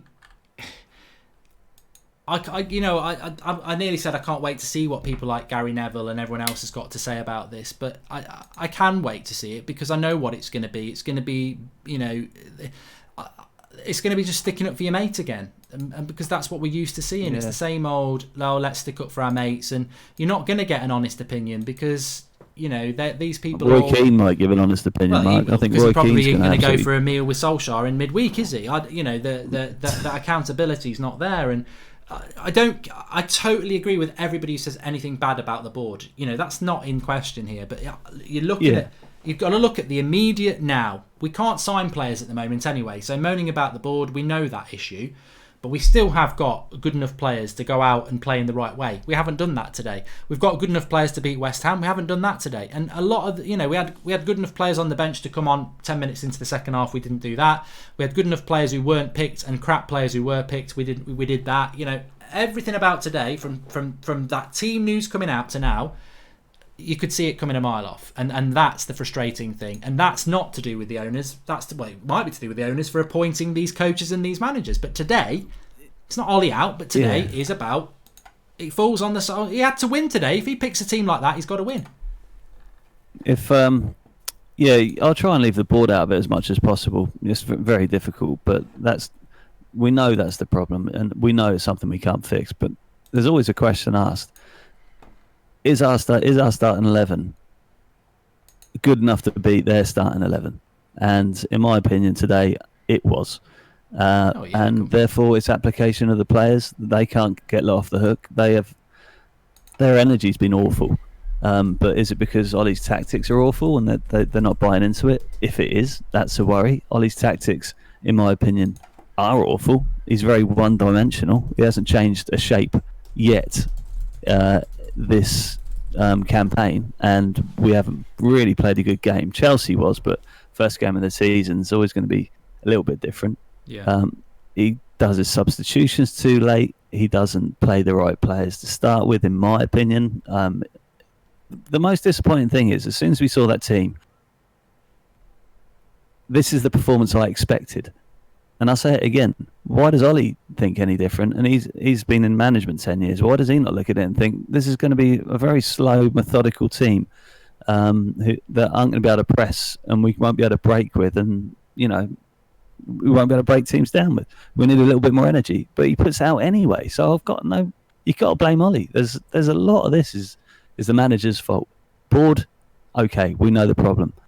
Looking at directly at Ollie, there is issues. There's huge issues. There is. Well, a lot of people unhappy in the live comments. Everyone who's done a super chat that I wasn't reading out in the last few minutes, don't worry, I always go back and do them in the match reaction, which is going to be straight after that. The links in the video description.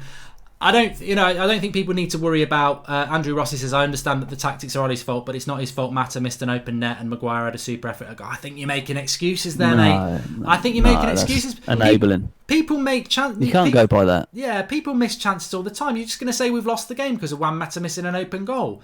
West Ham still score that free kick. That is just that sort of. Even if we won this game, Mark, we're still in trouble. Yeah. Even if we won this game playing like this and we need to 1-0, haven't we? What's it? Yeah, we still played shocking and we haven't improved. And what does it prove? I mean, there's no getting around the fact that we're awful. We are awful. It doesn't matter who we play, we're awful. Don't matter who's out on the pitch, we're awful. Now, there's a common denominator there. The manager has to motivate the team, and the manager has to deploy the tactics. Neither of those are today good enough by a long, long way. So, players obviously have to take the blame. Individual performances have been poor, but Ollie's got to take a lot of flack for this. He has.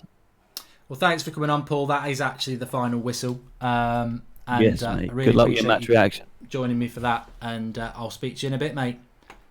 Yep, no dramas, mate. I'll catch you in a bit. Cheers, Paul. Cheers, everyone, for tuning in. Look, I'm going to do my match reaction now. The link's in the video description.